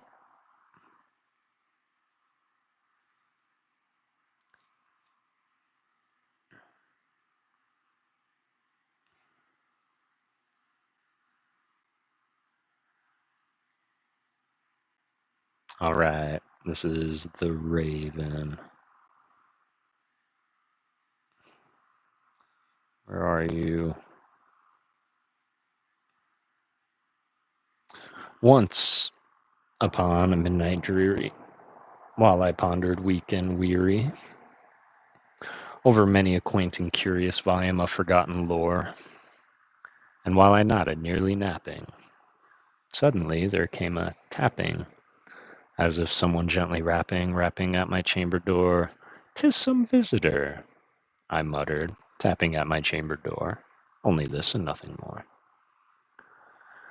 Ah, distinctly I remember it was in the bleak December, and each separate dying ember wrought its ghost upon the floor.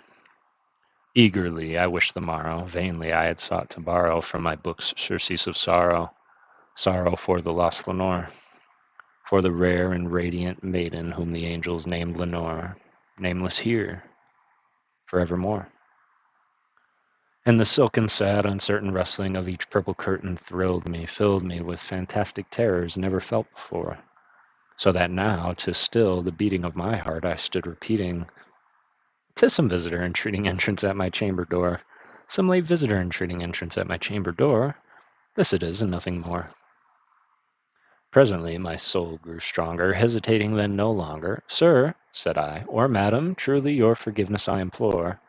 But the fact is I was napping, and so gently you came rapping, and so faintly you came tapping, tapping at my chamber door, that I scarce was sure I heard you."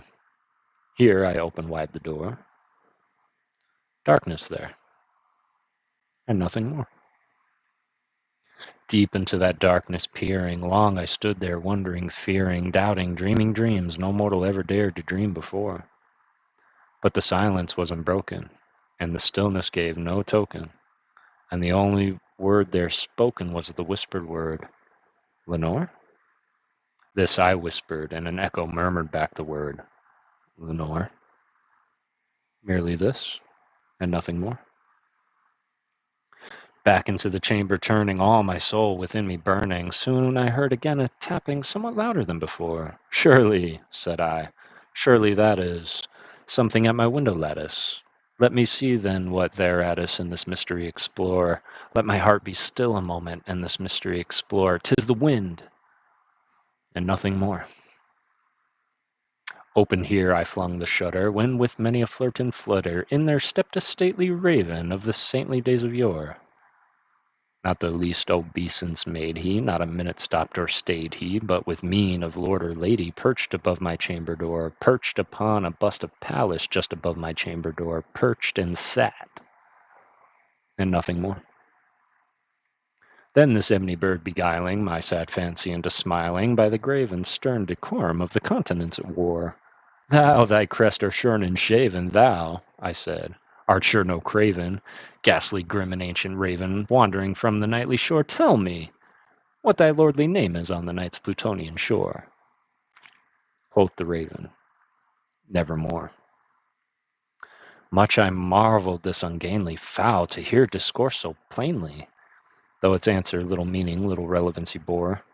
For we cannot help agreeing that no living human being ever yet was blessed with seeing bird above his chamber door, bird or beast upon the sculpted bust above his chamber door, with such a name as Nevermore.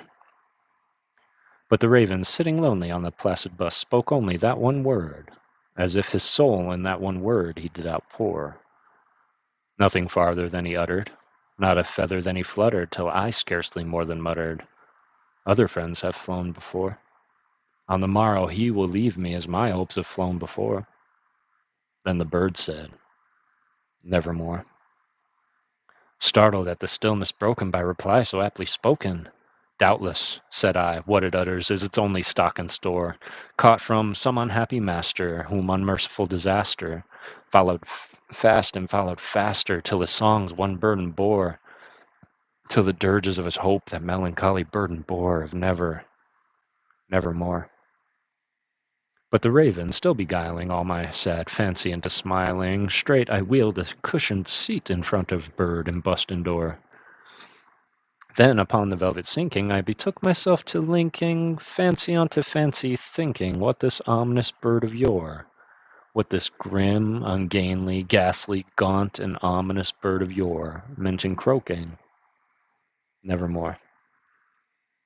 This I sat engaged in guessing, but no syllable expressing to the fowl whose fiery eyes now burned into my bosom's core. This and more I sat divining, with my head at ease reclining, on the cushion's velvet lining that the lamplight gloated o'er, but whose velvet violet lining that the lamplight gloated o'er she shall press nevermore. Then methought the air grew denser, perfumed from some unseen censer swung by seraphim whose footfalls tinkled on the tufted floor. Wretch, I cried, thy God hath lent thee, by these angels he has sent thee, respite, respite and nepenthe from thy memories of Lenore. Quaff, oh quaff this kind nepenthe, and forget this lost Lenore. Quoth the raven, nevermore. Prophet, said I, thing of evil, prophet still if bird or devil, whether temper sent or whether temper tossed thee here ashore, desolate yet all undaunted, on this desert land enchanted, on this home by horror haunted, tell me truly I implore, is there balm in Gilead? Tell me, I implore. Quoth the raven, nevermore. Prophet, said I, thing of evil, prophet still, if bird or devil, by that heaven that bends above us, by that God we both adore, tell this soul with sorrow laden, if within the distant Aden it shall clasp a sainted maiden whom the angels named Lenore, clasp a rare and radiant maiden whom the angels named Lenore. Quoth the raven, nevermore. Be that word our sign of parting, bird or fiend, I shrieked upstarting. Get thee back into the tempest and the night's Plutonian shore. Leave no black plume as a token of that lie thy soul has spoken. Leave my loneliness unbroken. Quit the bust above my door. Take thy beak from out my heart, and take thy form from off my door. Quoth the raven, nevermore. And the raven, never flitting, still is sitting on the pallid bust of Pallas just above my chamber door. And his eyes have all the seeming of a demon's that is dreaming, with the lamplight o'er him streaming, throws his shadow on the floor. And my soul from out that shadow that lies floating on the floor shall be lifted nevermore.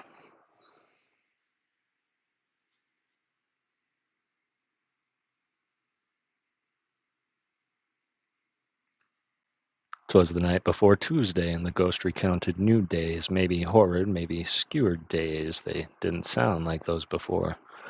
So at this time I made writings, some were bleak and some unsightly. Come to think of it, reminded me of days I tried to store. Quoth the raven, nevermore. I appreciate that, Alice. That was actually the last thing we're going to be doing tonight. And I really, really, really appreciate you guys popping in. Truly, I do. And hanging out with us. We're just on that 2 hour, 45-minute mark. I'll pin this for the replay. Appreciate you, Alice. Thank you.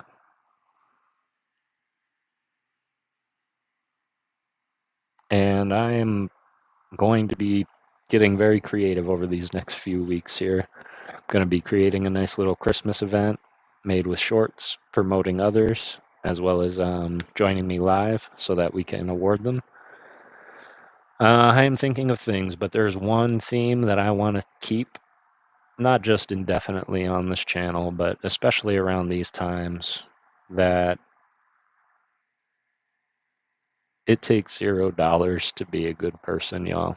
And we do need to be there to spread peace and love and goodwill towards men. And I do want to let you know that I am so grateful for every single one of you that I don't know what I would be doing if it wasn't for you guys. So I really, really appreciate you.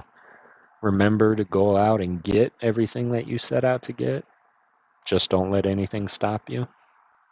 And I really, really appreciate you all for believing in ghosts. We are going to end it for the night. I love you all. Let's go ahead and do a little raid on red or blue. I think I have them all loaded up. I'm probably not going to stay too long, but I'm very curious to see what he's pulled tonight. So, yes, you as well. I hope you have a great rest of your night too, Sean Bowden. Have a great night, Rafa, Alice, everybody in the chat. Appreciate you guys, and I will see you around. And if anything, I will see you live on Thursday. We finish the Pikachu. At least we get close. So, much love, y'all. Let's go raid.